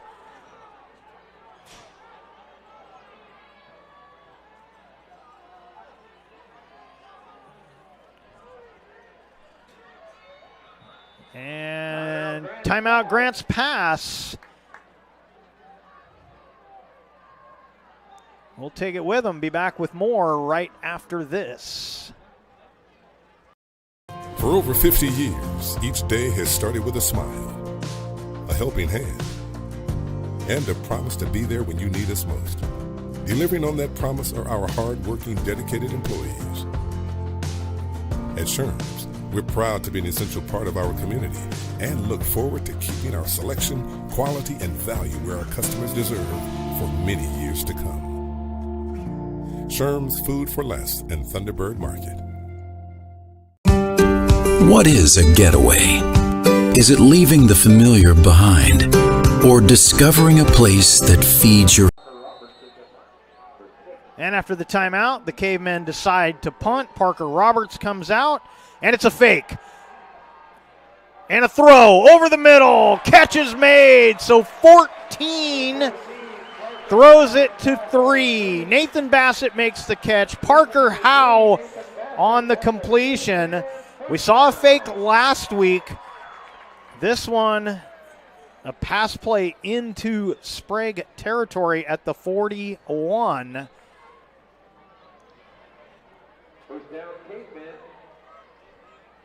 First and 10 for the Cavemen, so another fake punt works for the Cavemen 2 weeks in a row. Rosetta back to pass, over the middle, catch is made. Going to be about a 6-yard gain as Connor Johnston, the tight end, makes the catch. 2nd and 4 at the 35.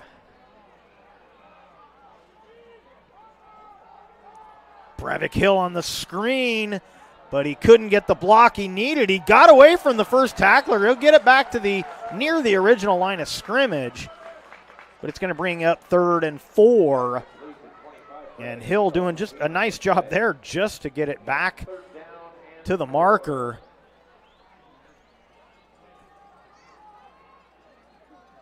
Got it. 3rd and 4. Ball still at the 35-yard line. Low snap. Rosetta picks it up off the turf, and he'll throw that away in the direction of Johnston. It'll be 4th down.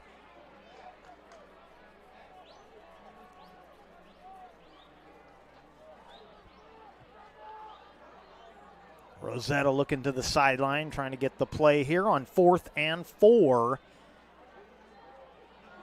They'll go trips to the right.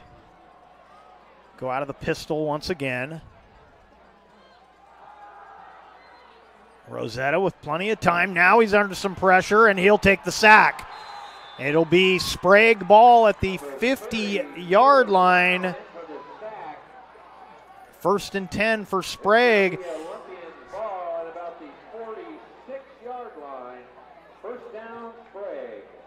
When that initial pressure started to come, Rosetta needed to get rid of that ball, and he didn't.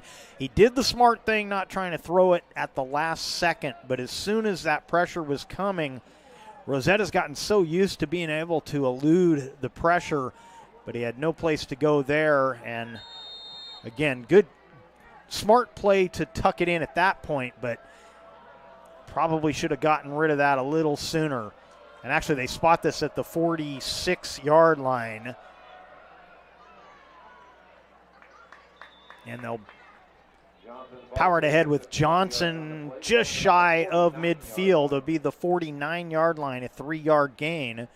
2nd and 7.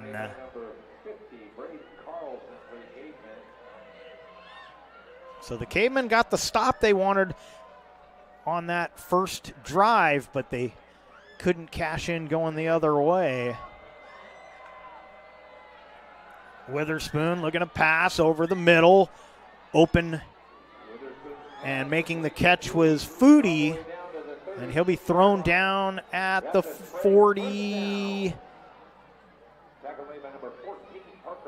I'm sorry, at the 36-yard line. 1st and 10 for the Olympians.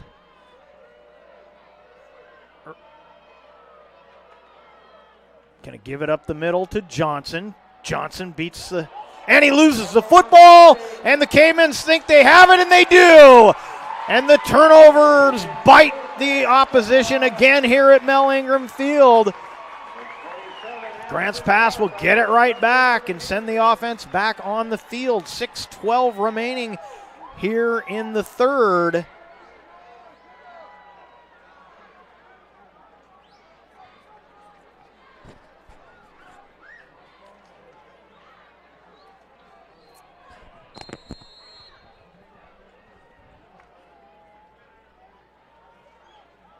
So both defenses tightened up here to start this second half as we're about halfway through this third quarter. Berg up the middle. He'll have short yardage to about the 34-yard line.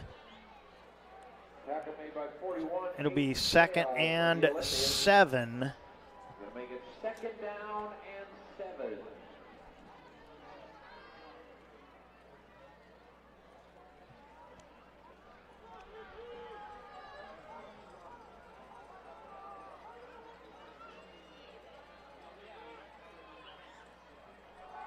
Give it to Berg. And Berg fighting his way across the 35. He'll get about the 36-yard line. Be third and 5. 2-yard gain.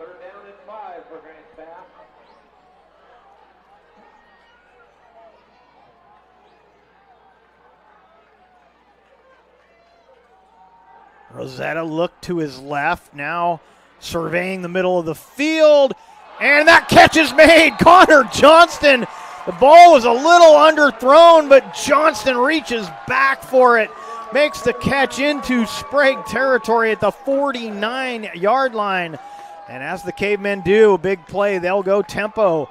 Hand it off to Berg, but he is smothered in the backfield. First man there was number 41, Aiden Sale. That's going to be a loss of yardage for the Cavemen, and that's the danger of going with tempo. The advantage is you keep the defense on their heels, but occasionally a play like that happens, and you lose 6 yards. It's 2nd and 16. Ball at the 45-yard line. Now Rosetta with plenty of time, steps up into the pocket and throws it over the middle, incomplete. And And it'll be 3rd and 16.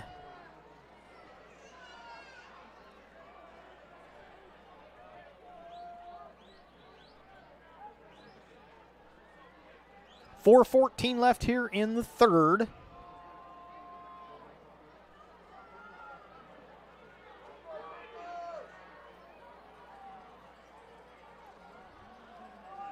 Cavemen will go trips to the near side. And Rosetta looking to throw. He's got Hart on the sideline, and Hart is laid out, and that's going to be a penalty on the tackle.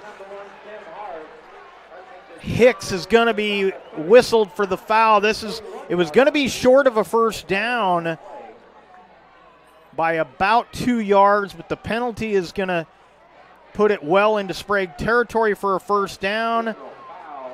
Personal foul will be called against Hicks, and Hicks didn't like the call, but that's about the easiest call I've been able to make on a personal foul. It was right in front of us here.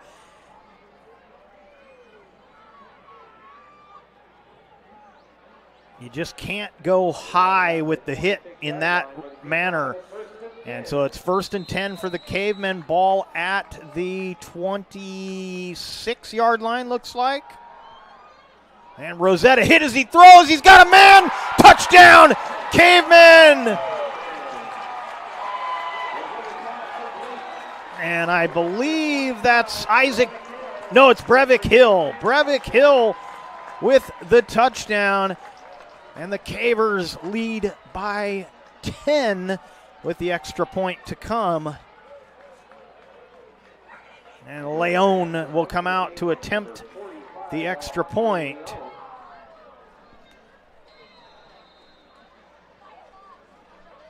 So 26-yard pass play. Rosetta to Hill. The extra point is no good. Wide left.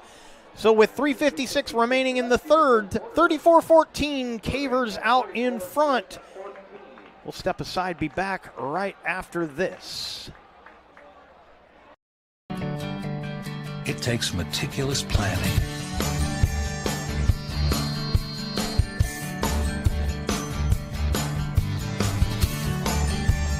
continuous monitoring,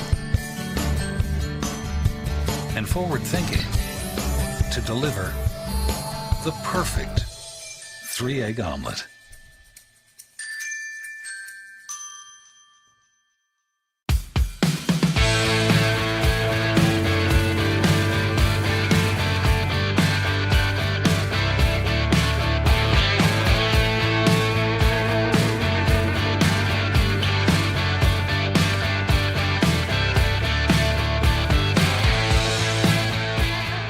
Come enjoy the patio weather and a brand new menu at Tap Rock Northwest Grill, where friends and family gather and memories are made.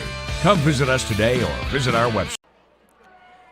Hicks and Balderson deep for Sprague. And Leon will kick a high end-over-end kick. This one taken at about the 12-yard line. And Hicks with room to run. Hicks in open field. One man to beat. Leon slows him down, but they will not catch him. Hicks all the way. A kickoff return for a touchdown. So the Cavers score and the Olympians get it right back. 3:42 remaining here in the third. 70, I'm going to go 78 yards unofficially.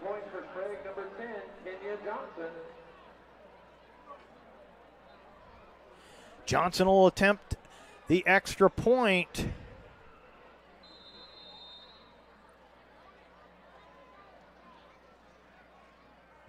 And the kick is up, and it is also no good. So back-to-back touchdowns, extra points missed on each, and it's 34-20 with 3:42 remaining. And Grants Pass about to receive the kickoff. We'll keep it right here. Southern Oregon has a new place to play in Medford, the Rogue X Aquatics and Event Center. 2 pools, a splash pad, and plenty of gym and court space to accommodate your indoor sports. Learn more at roguexmedford.com for daily information on open swim and gym hours and all the X has to offer. roguexmedford.com.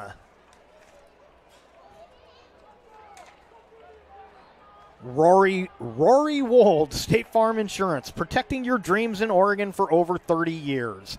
Like a good neighbor, Rory Wold, State Farm Insurance. So Johnson will kick away.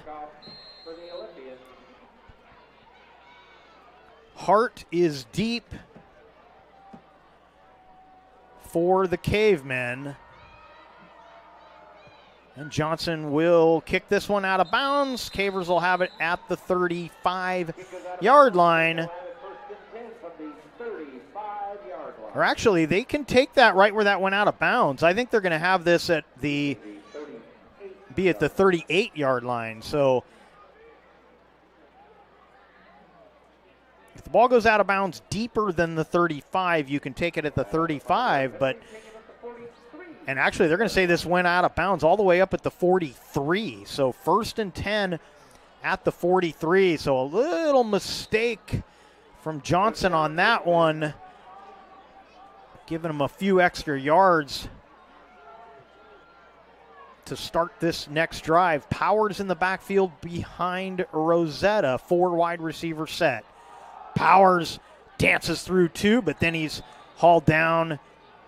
Not much there. Tackle made by number 41, Aiden Sale.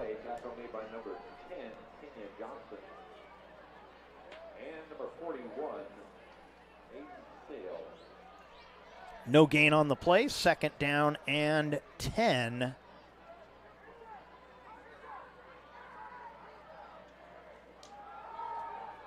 Quick out. Catch was made.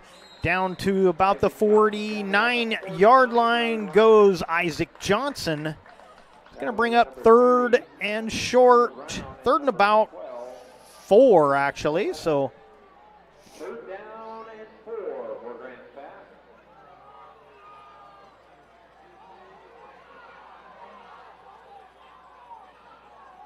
And now late substitution coming in. Now he's going to be taken off. And the Cavers are going to be forced to use another timeout. That will leave them with only 1 timeout remaining. We'll see if that's going to be a problem down the line here. We'll take a quick break, come back with more right after this.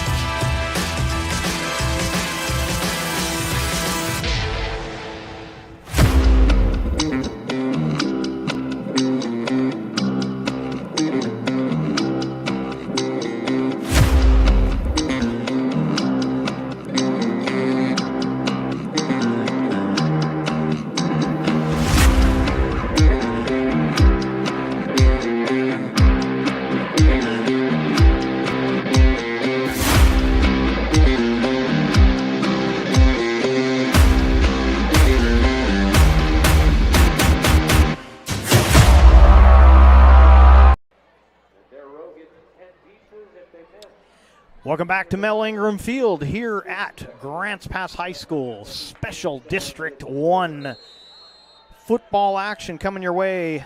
It's the Lithia Superstore Game of the Night on TableRockSports.net, powered by Siskiyou Cellular in Southern Oregon. 3rd and 4 at the 49-yard line. Rosetta lobs one up for Hart, and Hart can't come up with it. Good coverage from Alex Hicks on the play. It'll be 4th down. We'll see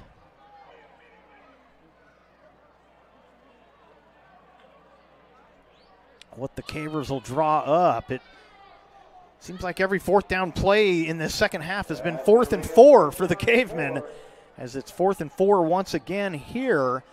And looks like they're going to go for it.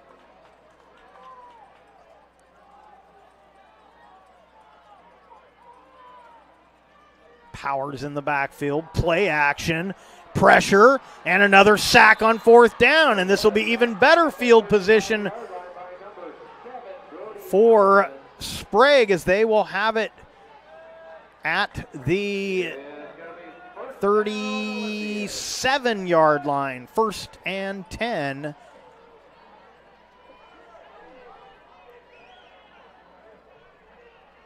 And so that rush came in off the edge, got to Rosetta. So might be time to draw up something different on 4th and 4. It's been kind of a bad omen here in this second half so far for Grants Pass. 1st and 10 for Sprague. The good news for Grants Pass, their defense has played well tonight, but they're going to be asked to play some more good defense here. Play action over the middle, wide open, making the catch for the touchdown, Carter Lovell.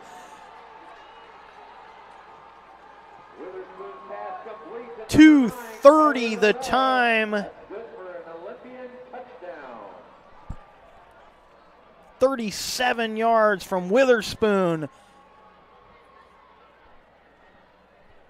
to Lovell.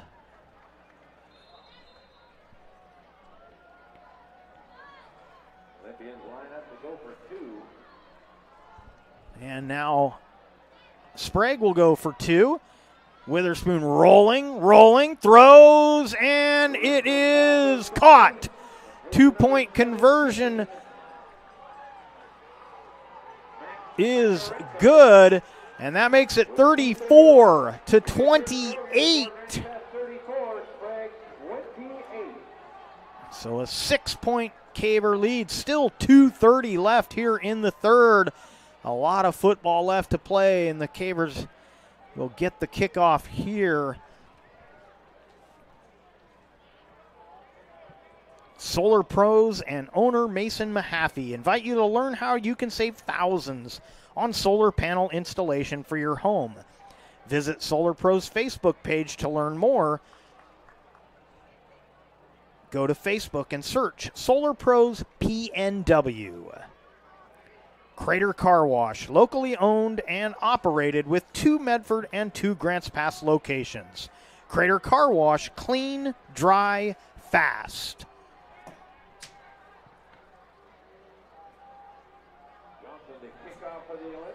Johnson will kick off.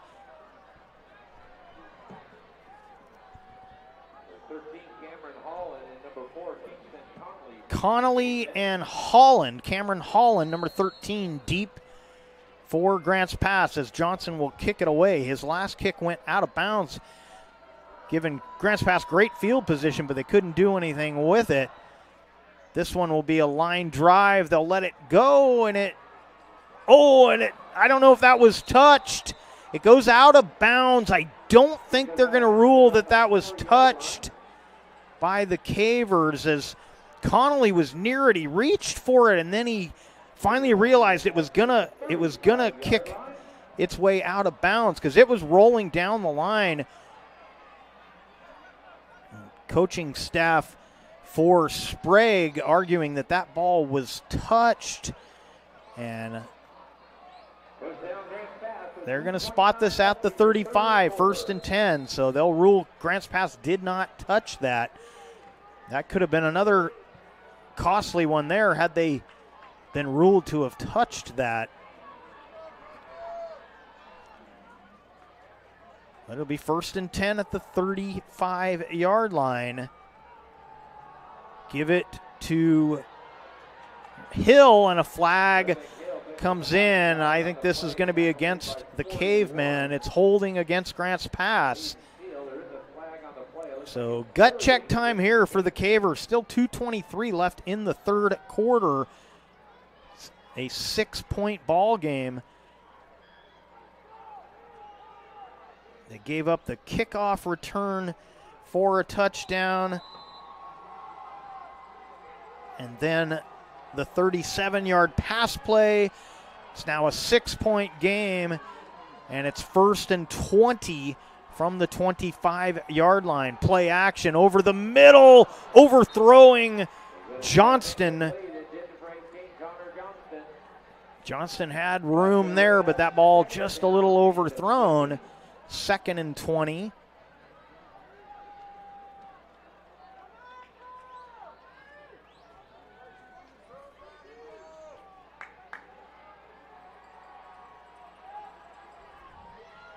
Five receivers, empty backfield. Rosetta over the middle, overthrows Johnston again. Powers was also in the area, but that was intended for Connor Johnston, I believe. 3rd and 20. Third down and 20.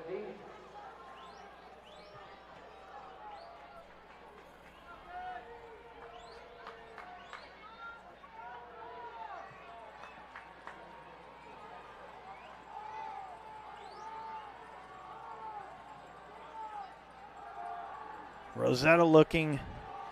He's got Isaac Johnson, and he will be and we're getting some late flag down on that play. Don't know if that's going to be against Sprague on the tackle. I think it will be.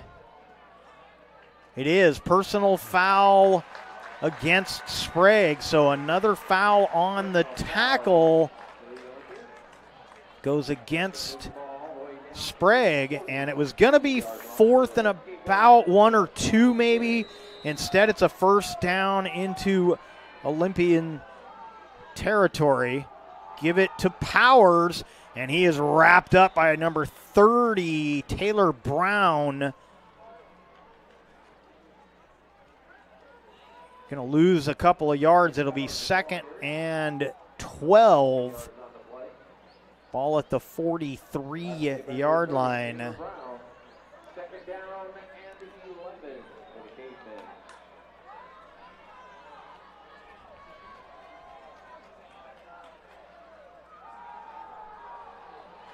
Swinging out to the near side and getting back to the original line of scrimmage is Powers. It's going to be 3rd and 10 for Grant's pass.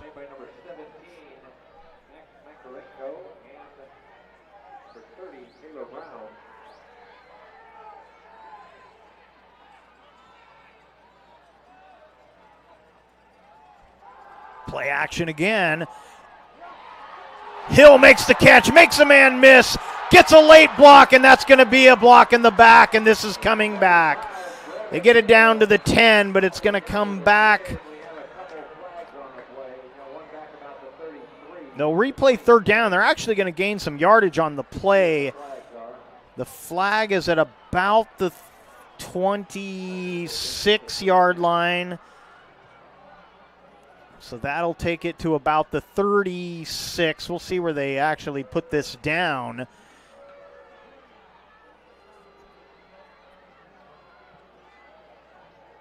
They'll put it at the 37, actually. So it's going to be 3rd and about 6 at the 37-yard line.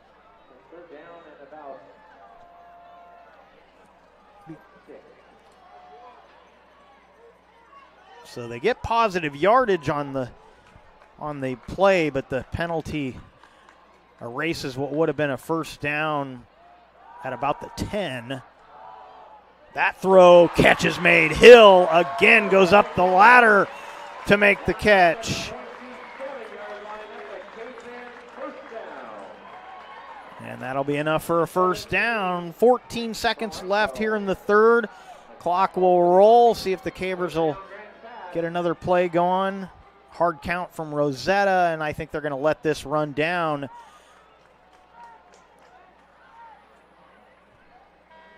And that's the end of the 3rd quarter. 1 quarter left to play. Cavers have it 1st and 10 when we come back. It's kind of simple. We're not rocket scientists. We just make great pizza. When you're ready for traditional values, time with your family, and a great meal, you're invited to Abby's. Order at abbys.com. Our family is here for your family. It's fall. Want a great value that doesn't involve pumpkin spice? Try Appy's Barbecue Chicken Pizza. Save and enjoy a pizza with loads of quality toppings to the edge. Your taste buds and your wallet will thank you. Enjoy Appy's October special at a very special price. Bill's Glass covers the full spectrum of your glass needs and dreams. Having new windows installed by Bill's Glass dramatically update and improves the look of your home and helps reduce energy bills year-round. Let Bill's Glass show you what you've been missing. Bill's Glass, the largest glass company in Southern Oregon for your home and auto, as well as the trusted industry leader for over 50 years. Locally owned, family run, Bill's Glass in Ashland, Medford, and Grants Pass.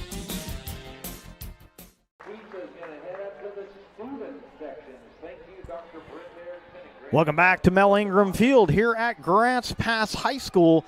It's your Lithia Superstore Game of the Night on TableRockSports.net, powered by Siskiyou Cellular in Southern Oregon. 1st and 10 for the Cavemen. Ball at the 27-yard line. Going to throw to the far side. That's Isaac Johnson again, and he got loose.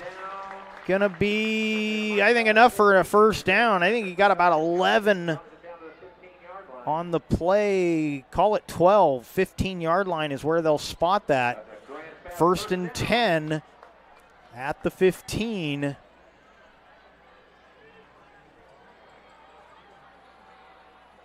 High snap, handed off, and no place to go there as Powers' helmet came off on the play. Gonna be no gain, maybe a loss. Trying to see where they spot that at the 16, so a 1-yard loss. 2nd and 11. And that the timing was just off on that. The snap was high, so it took a little longer to get it into the breadbasket there of Powers. It's now Berg out there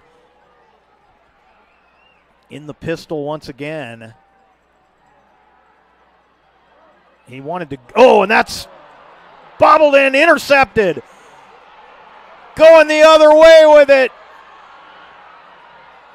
And that appears to be Lavelle, and he'll take it all the way in. But maybe a flag.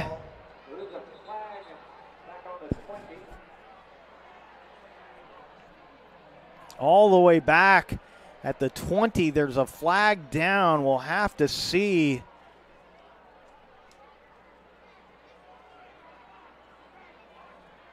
There were two Sprague players that touched that. It ended up in the hands of Lavelle, and he took it the other way, but I think this is coming back.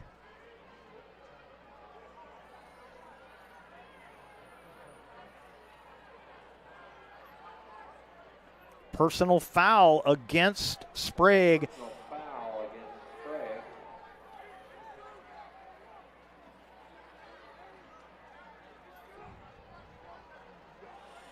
Personal foul. There was a sideline warning and unsportsmanlike conduct, I believe. So that all must have happened after the interception. Because he signaled that this would be Sprague football.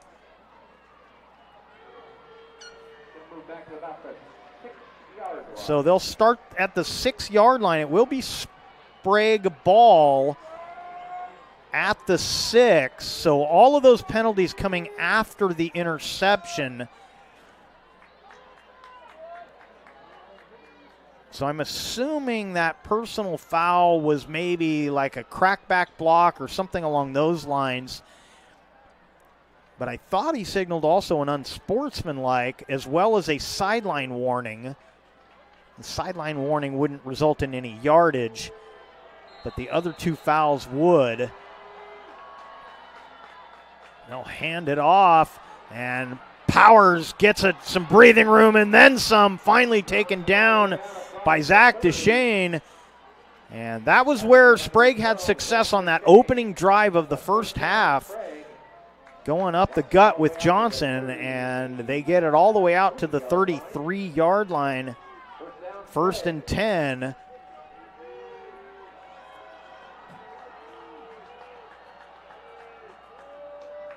They'll give it up the middle again, and Powers dancing all the way near midfield.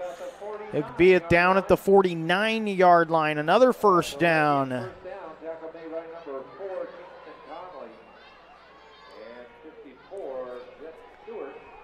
Connolly and Stewart on the tackle, but with 10:30 to play and a 6-point lead for the Cavemen, Sprague on the move here.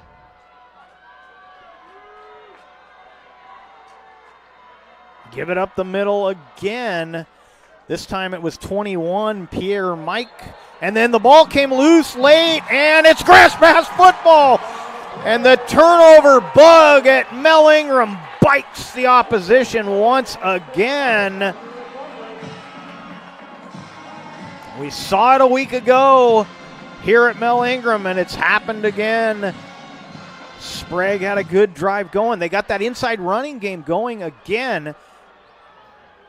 Now, Pierre Mike didn't get a whole lot on that play as Johnson had been getting, but the late fumble puts the Cavemen offense back on the field, but they've got to convert on this. You've got to turn these turnovers into points, especially now that it's just a 6-point game. Sprague has had all the momentum as of late. And that one, was tipped by the defense. Lavelle got a finger on it, which kept it out of the hands of Isaac Johnson. 2nd and 10 for the Cavemen. And I got to say, Grants Pass has had a couple of big plays down the field, but the DBs, as I said earlier, for Sprague have really had good coverage down the field. They have stayed stride for stride on most every downfield look.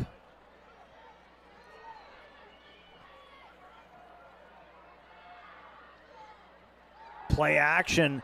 Rosetta looking for Hill. Hill hauls it in. And it'll be enough for a first down at the 39-yard line. 1st and 10 for the Cavemen.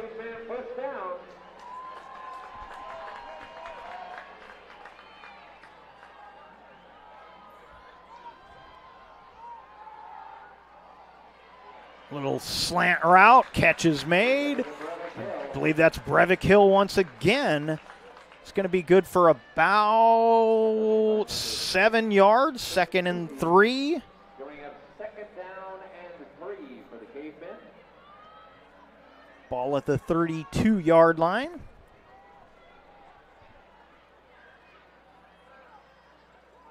Empty backfield this time, 5 receivers. Rosetta gets rid of it, and I think that's Isaac Johnson. It is Isaac Johnson with a first down at, looks like the 11. 1st and 10 at the 11.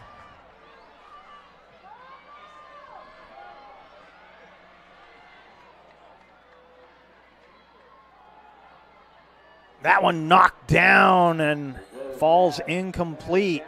8:55 remaining here in the 4th. Down and 10 from the 11-yard line.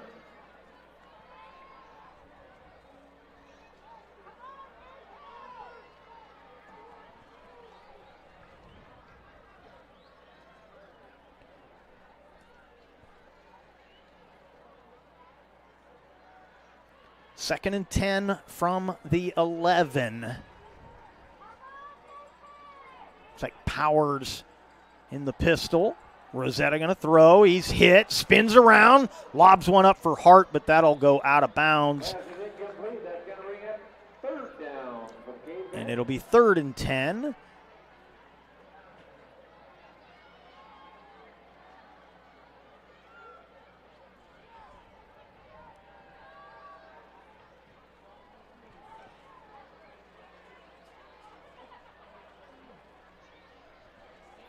Cavers all looking to the sideline, finally get the play. 8:49 left here in the fourth. This will be 3rd and 10 from the Sprague 11. And yeah, Sprague, you know what Sprague has done well in this game is they don't line up right on the football. They're off by about a half a yard, so when they jump, they're not coming across. That pass broken up, and it falls incomplete. Grants Pass receiver a little slow to get up, but he's now Brevik Hill getting to his feet. And they're going to send out the kick team. Is this going to be Leon? It will be. Oh, and a flag comes in. There's a flag on the play. And this is going to, who's this going against? It's unsportsmanlike, and it's against the Cavemen. No, it's going to be offsetting, one on each team. So it'll be 4th and 10 at the 11. And Grants Pass sends out the kicking team, Leon. And this is probably the biggest field goal attempt of the season for Grants Pass. Now wait a minute, why?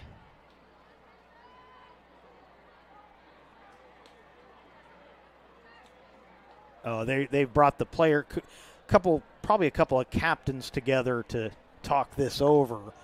Check out the new sports voice in Southern Oregon, the Ace Sports Radio, AM 1300, FM 107.9, and streaming live at the acesportsradio.com, featuring 5 live NFL games a week. The Ace Sports Radio. So 2 players talk to the referee. They shake hands afterwards. And we're ready to go here. Brevik Hill will be the holder. Alejandro Leon to attempt what is going to be looks like about an 18-yard field goal from the left hash mark. And a flag comes in from the back judge, a false start. Cavers didn't even look like they were set yet. Looks like a false start against Grants Pass. So that's going to back them up 5. So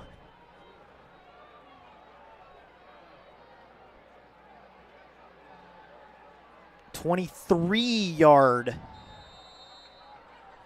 field goal attempt.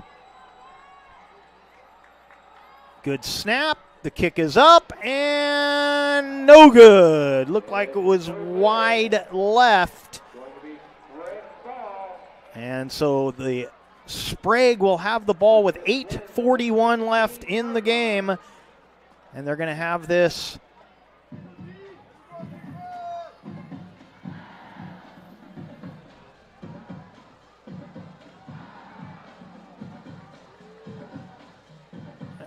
looks like they're going to have it right at the 20-yard line.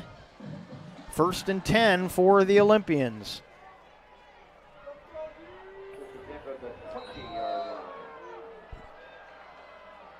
Handoff up the middle. No room to work there. Going to be no gain on the play. Yeah, about half a yard maybe, but that's about it. Huckert on the stop of Johnson. 2nd and 9 at the 21-yard line. Witherspoon looking to pass. Now he'll see some running room up the middle. Flag comes in. I believe this is coming back as he slides for a 1st down at about, and it was holding in the backfield, so bring it back. It'll be 2nd down and long. We'll see where they finally spot this. It's going to be a half the distance. Well, they're marching it right from the 20 or just outside the 20, so it'll be a 10-yard penalty. Ball will be put at just outside the 10-yard line, not quite to the 11.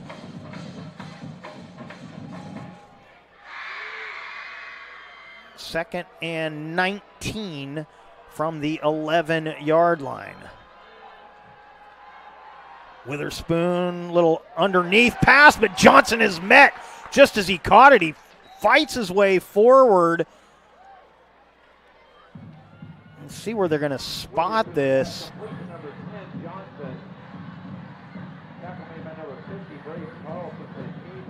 They're going to spot it at the 17-yard line, 3rd and 13.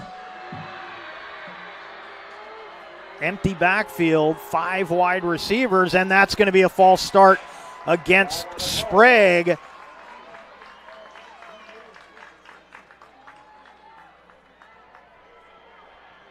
Looked like possibly Makarovitz may have lost his balance over there. So this will be 3rd and 18 at the 12. Empty backfield again over the middle. And Johnson gets away from the first tackler, makes a move to get away from Bassett. Finally will be forced. No, he's still going. Finally tripped up inside the 10. Looked like he may have stepped out of bounds, but nobody marking it back here. They're marking it inside the 10. 1st and goal.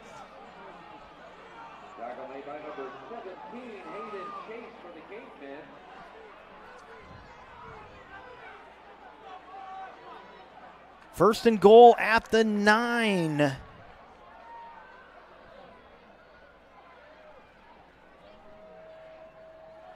.6:32 and ticking on the clock here in the 4th. Quarterback keeper, and the Cavers stop him at about the 6 or 7 yard line. Looks like they'll mark it at the 7. 2nd and goal from the 7, a 2-yard gain on the keeper.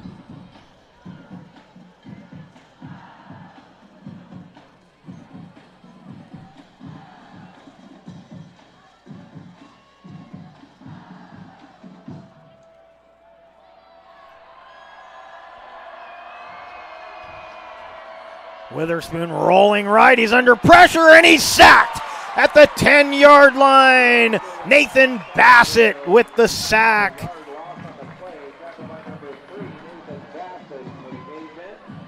Going to be 3rd and goal from the 11.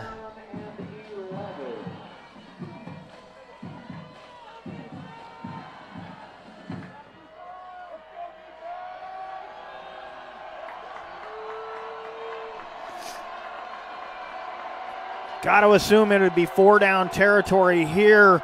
I don't think they'll kick a field goal in this position if they don't get anything better. Witherspoon lobs one, back of the end zone, touchdown, Olympians.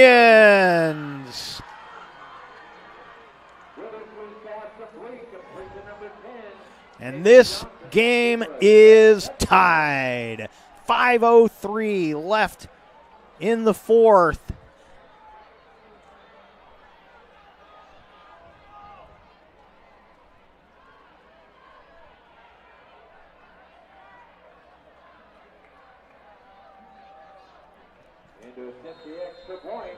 Johnson will attempt the extra point.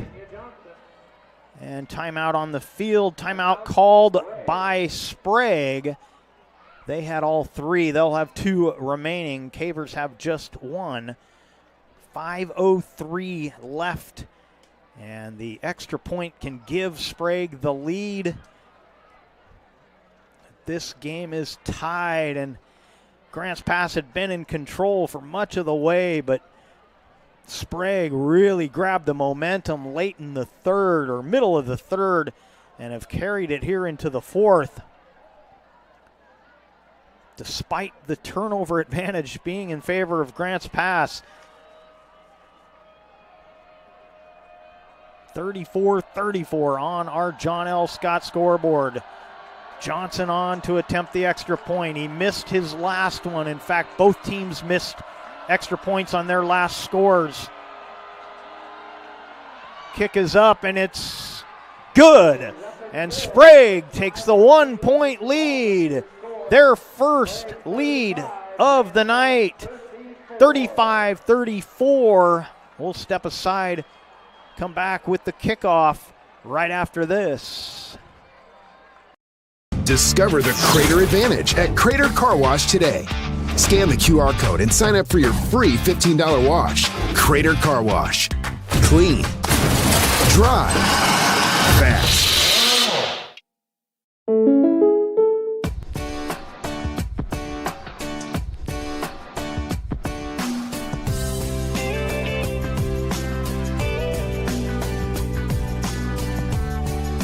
Combining your home and auto insurance could save you time and money. And who doesn't like that? Want surprisingly great rates on auto, home, and life? Now's the time to call State Farm agent Rory Wold in Medford. Like a good neighbor, State Farm is there. Discover the Crater Advantage at Crater Car Wash today. Scan the QR code and sign up for your free $15 wash. Crater Car Wash. Clean. Dry. Fast. 5:03 remaining. Johnson will kick it short, covered by the Cavemen. That was number 9 for the Cavers,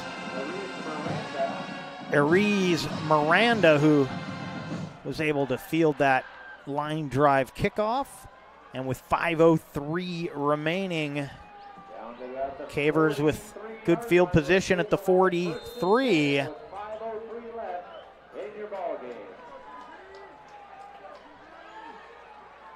5 wide receivers, empty backfield.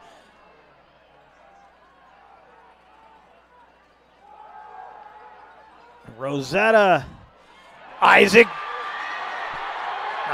Johnson down the sideline. Isaac Johnson in for the score.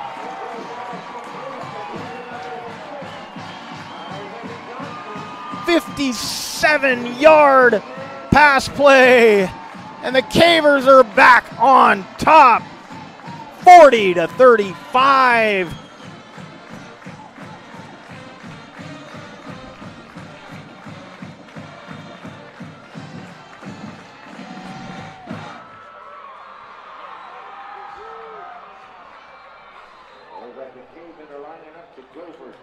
Cavemen will go for 2. No reason not to here.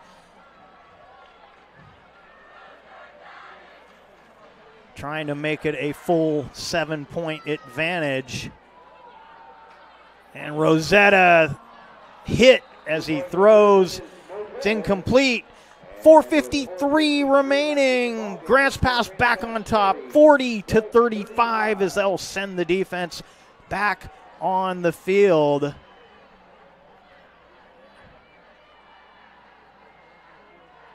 Let's take another look at that one while the teams huddle up here before the Cavers will kick off to Sprague.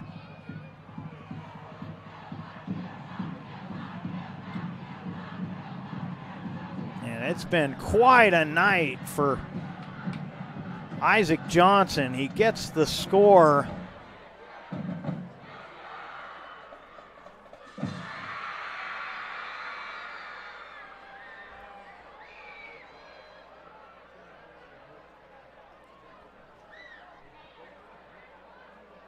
For the Olympians, number 3, Logan Balderson, number 1, Alex Hicks. Kicking off the Hicks and Balderson are deep for Sprague. And Leone to kick off for Grants Pass. 4:53 left here in the fourth.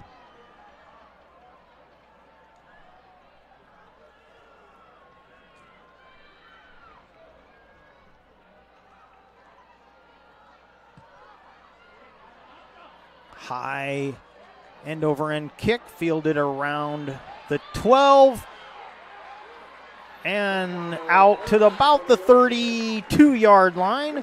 Good return there from Alex Hicks.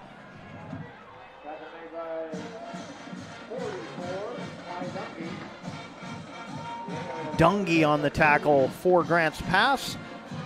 And it'll be 1st and 10 at the Sprague 32-yard line.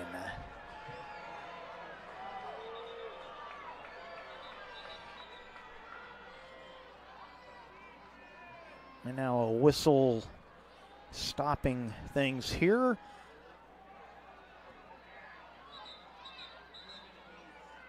Going to be a referee timeout. So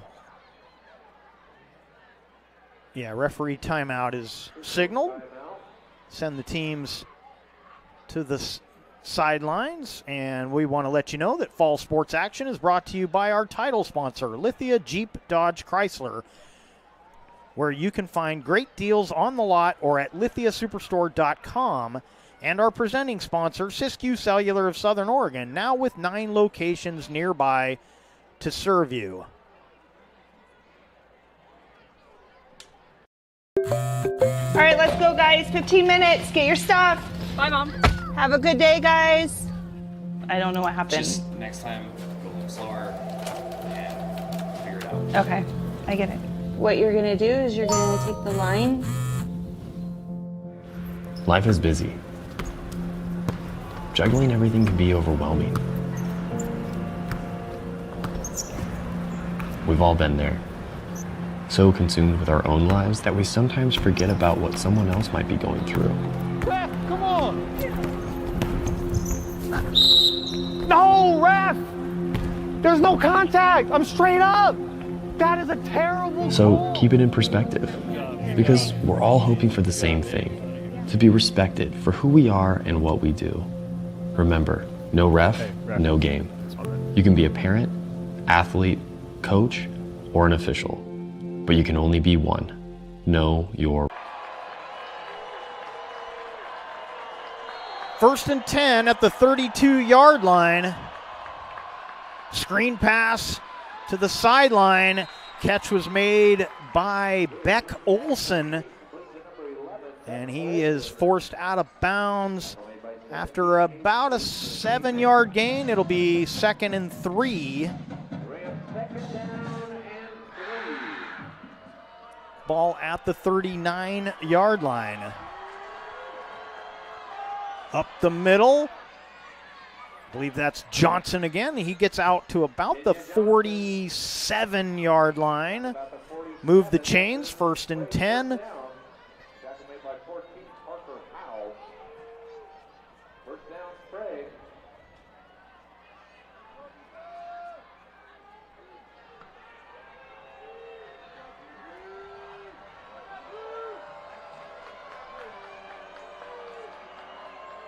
Play action. They'll throw it to the near side again, and again it's number 11, Beck Olson.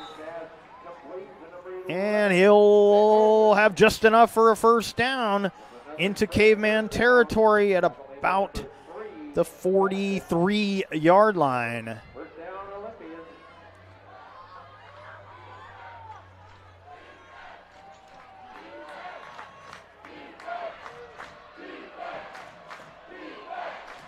Clock stopped at 4:10. Hand it off, up the middle. Johnson found the hole. Johnson finally hauled down by Connolly. Another first down. Ball at about the 29-yard line.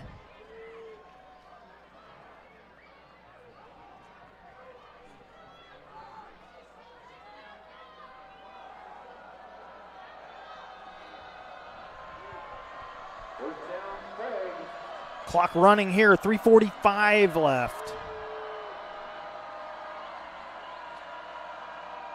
Gonna pitch it to the near side. Johnson, and it finds a hole. Johnson hit at the goal line, and Johnson is in for the score. And the Olympians retake the lead, 41-40.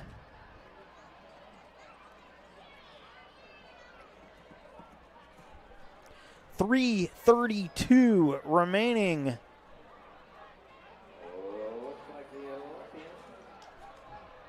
going for 2 here.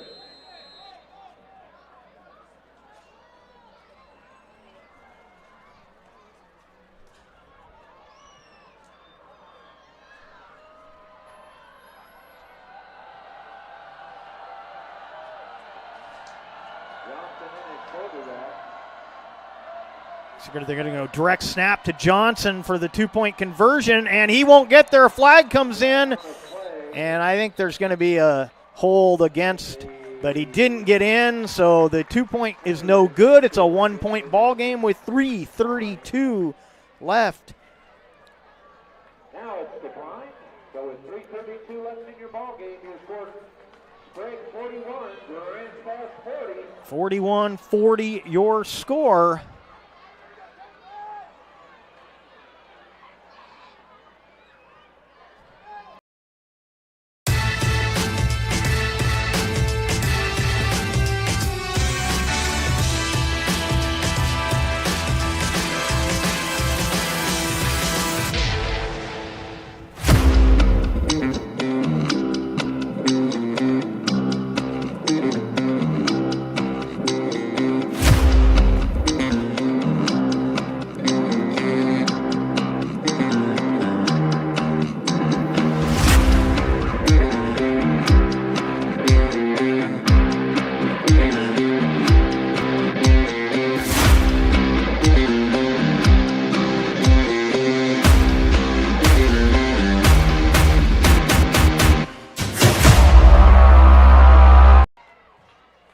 Connolly and Holland are deep for the Cavers. Johnson will kick off for Sprague. Last one was a line drive. We'll see what Johnson wants to do with this one. This one hits it about the 18. It's bobbled by Holland. He'll cover it near the 15-yard line. Yep, they'll put this right at the 15. So that kickoff was a good one for Sprague. 1 second ticked off, 3:31 left. Grants pass back on the offense starting from their own 15-yard line.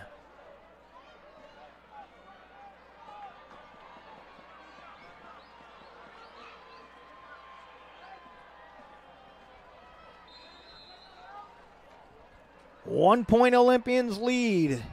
Cavemen with 1 timeout remaining. They've got to go 85 yards for a score, but a field goal would win it. But they've got a long ways to get down the field. They'll start it off with Connor Johnston. He'll have about 9 on the play. It'll be 2nd and 1. Tackle made by number 1, Alex Hicks, and number 10, Kenya Johnson.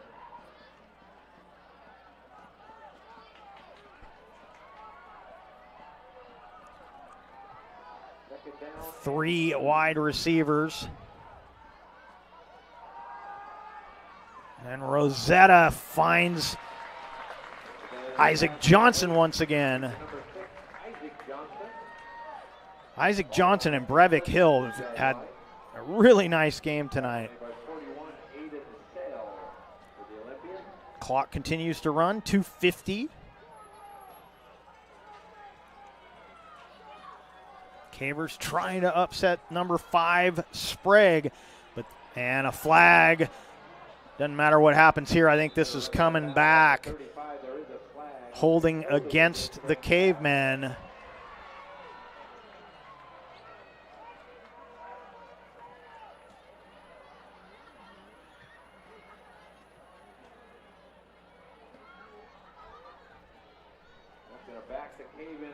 So it'll remain first down, but it'll be at the 22-yard line. 1st and 20.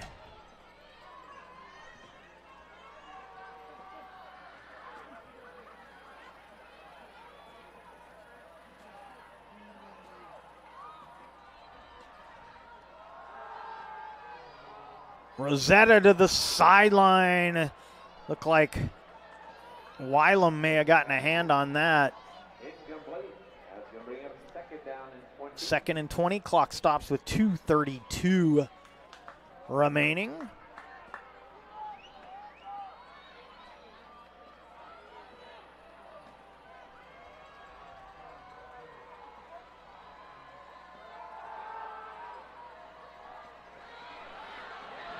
And throwing it away, this could be a grounding penalty.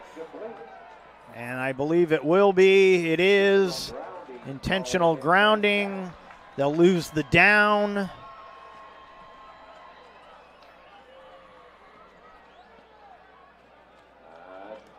Things looking a little bleak here for the Cavemen. They're back all the way to just inside the 5-yard line.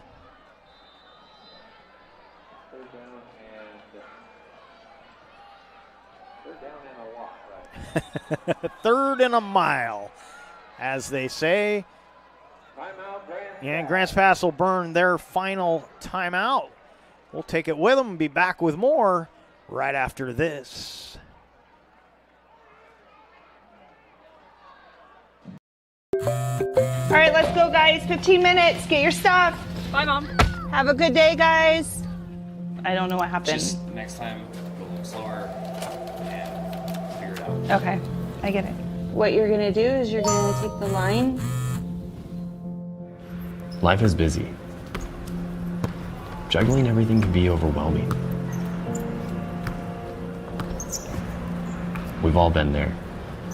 So consumed with our own lives that we sometimes forget about what someone else might be going through. Ref, come on!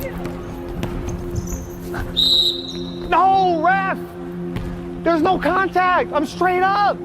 That is a terrible So goal. keep it in perspective, because we're all hoping for the same thing, to be respected for who we are and what we do.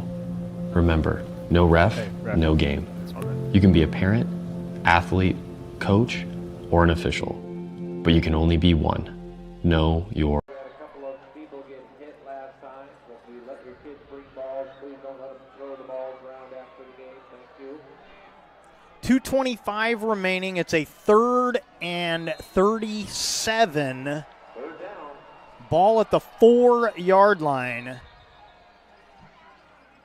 And now Sprague going to use a timeout. They will have one remaining. The Cavemen have no timeouts remaining. Timeout, Sprague.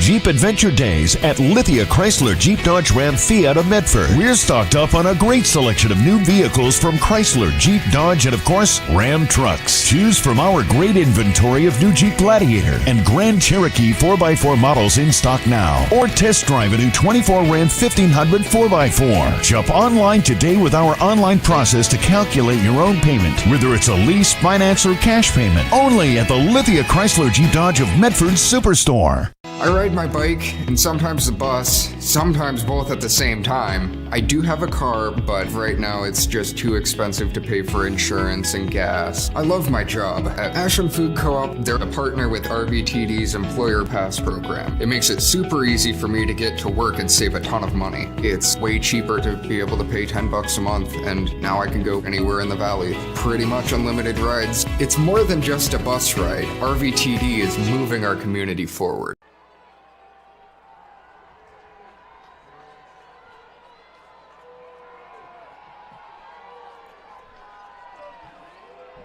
Third and 37.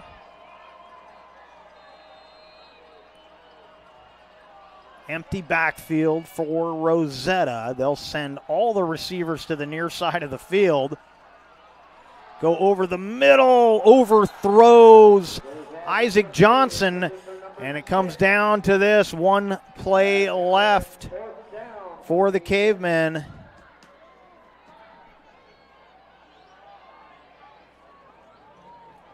With no timeouts remaining, 2:20 on the clock. They've got to go for it here. They need 37 for a first down.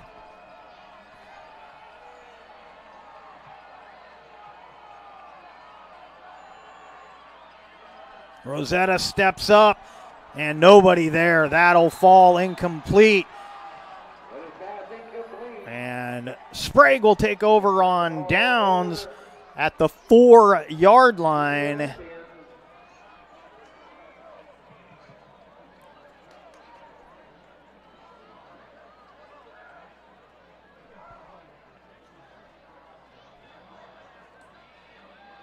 A 1-point Sprague lead. You almost don't know what Sprague will run here, but you almost got to let them score on this. Hope that you can block the extra point or that they miss the extra point and give yourself a chance with some time left on the clock. But Sprague knows that too, so they may try and run the clock out. That would be the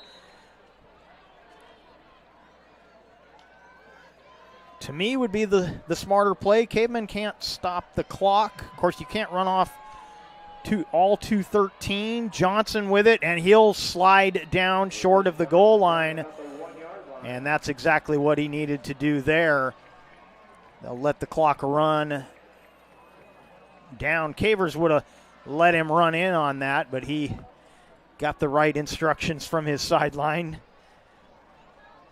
Slides down at the 1.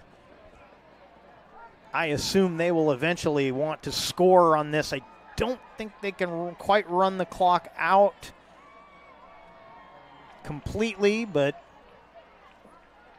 they're going to use every bit of time that they can. 2nd and goal from the 1. They'll kneel down. That'll make it 3rd and goal from the 4.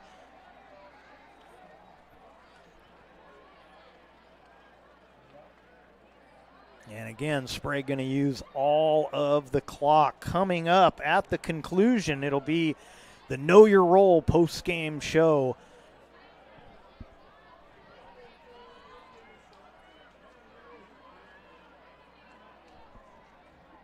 Under a minute now, 3rd and goal from the 4, and Grant's pass is going to be called for the offside. No, they're going to call that unsportsmanlike conduct.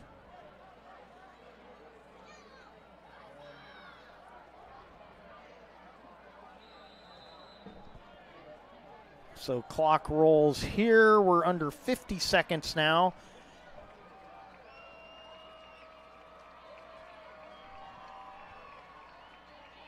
And this is going to do it. They're going to kneel down one more time. They won't have to snap it again. Clock will run down. And the number 5 Sprague Olympians are going to escape Mel Ingram Field despite losing the turnover battle. They're going to get the 1-point victory. Clock still ticking down, 15 seconds to go. Just waiting for the final horn. And there's the final horn. Your final score is going to be Sprague 41, Grants Pass 40. And so the number 5 team and the top team in Special District 1 will escape Grants Pass with the victory. The Know Your Role post-game report is next. Diverse venues, we got them. Year-round sports access? You bet. Race cars, soccer, paragliding? Check, check, check. Medford has it covered as your sport ground, where the West Coast plays. Okay, you know how people complain about how Dutch Bros workers are like too nice, too hyper, compliment you too much, whatever? Maybe you're not nice enough. Maybe you need to get a little Dutch Bros in you.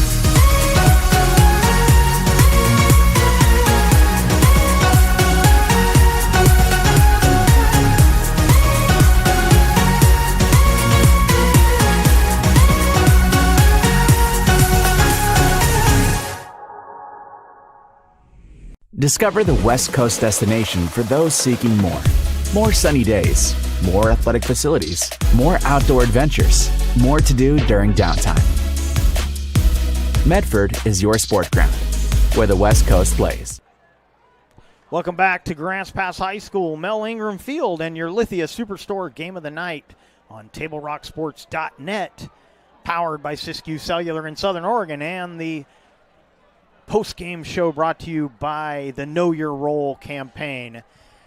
And Grants Pass loses a heartbreaker here. They dominated much of the way, but Sprague came back in the second half, was better on both sides of the ball throughout the second half. They came back from a 2-score deficit, and that late touchdown in the first half for Sprague made the difference here as they get the 1-point victory. They first took the lead with 5:03 left in the fourth, made it 35-34.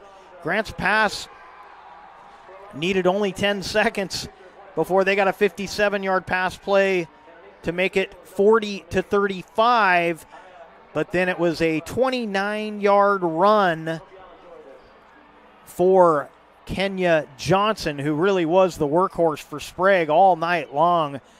And here's a look at that game-winning touchdown.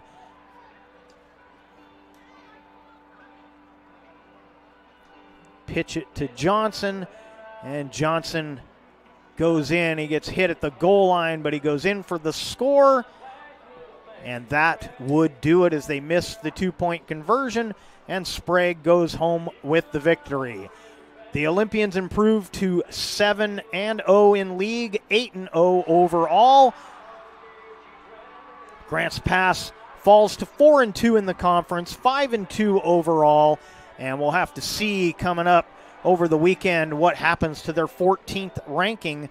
Shouldn't be affected too terribly much. Losing to the number 5 team, I don't know if they take the point separation into account when they figure those rankings, but losing to a top team, it's worked well for North Medford, so hopefully it works well for Grants Pass as well. But congratulations to Sprague for the come-from-behind victory. We'd like to thank you for watching tonight's broadcast. We'd like to thank the Grants Pass High School Athletic Director, Clay Ronceville, for hosting the Lithia Superstore Game of the Night on TableRockSports.net. Special thanks to our head coaches, Brad Page for Grants Pass and A.J. Robinson for Sprague. Once again, the final score on the John L. Scott scoreboard. Sprague 41, Grants Pass 40. This has been a presentation of TableRockSports.net. Our executive producer is Joe Brett, with Mikhail Weish behind the lens. I am Jeff Smith saying thanks for watching and have a great night from Grants Pass High School here in Grants Pass, Oregon.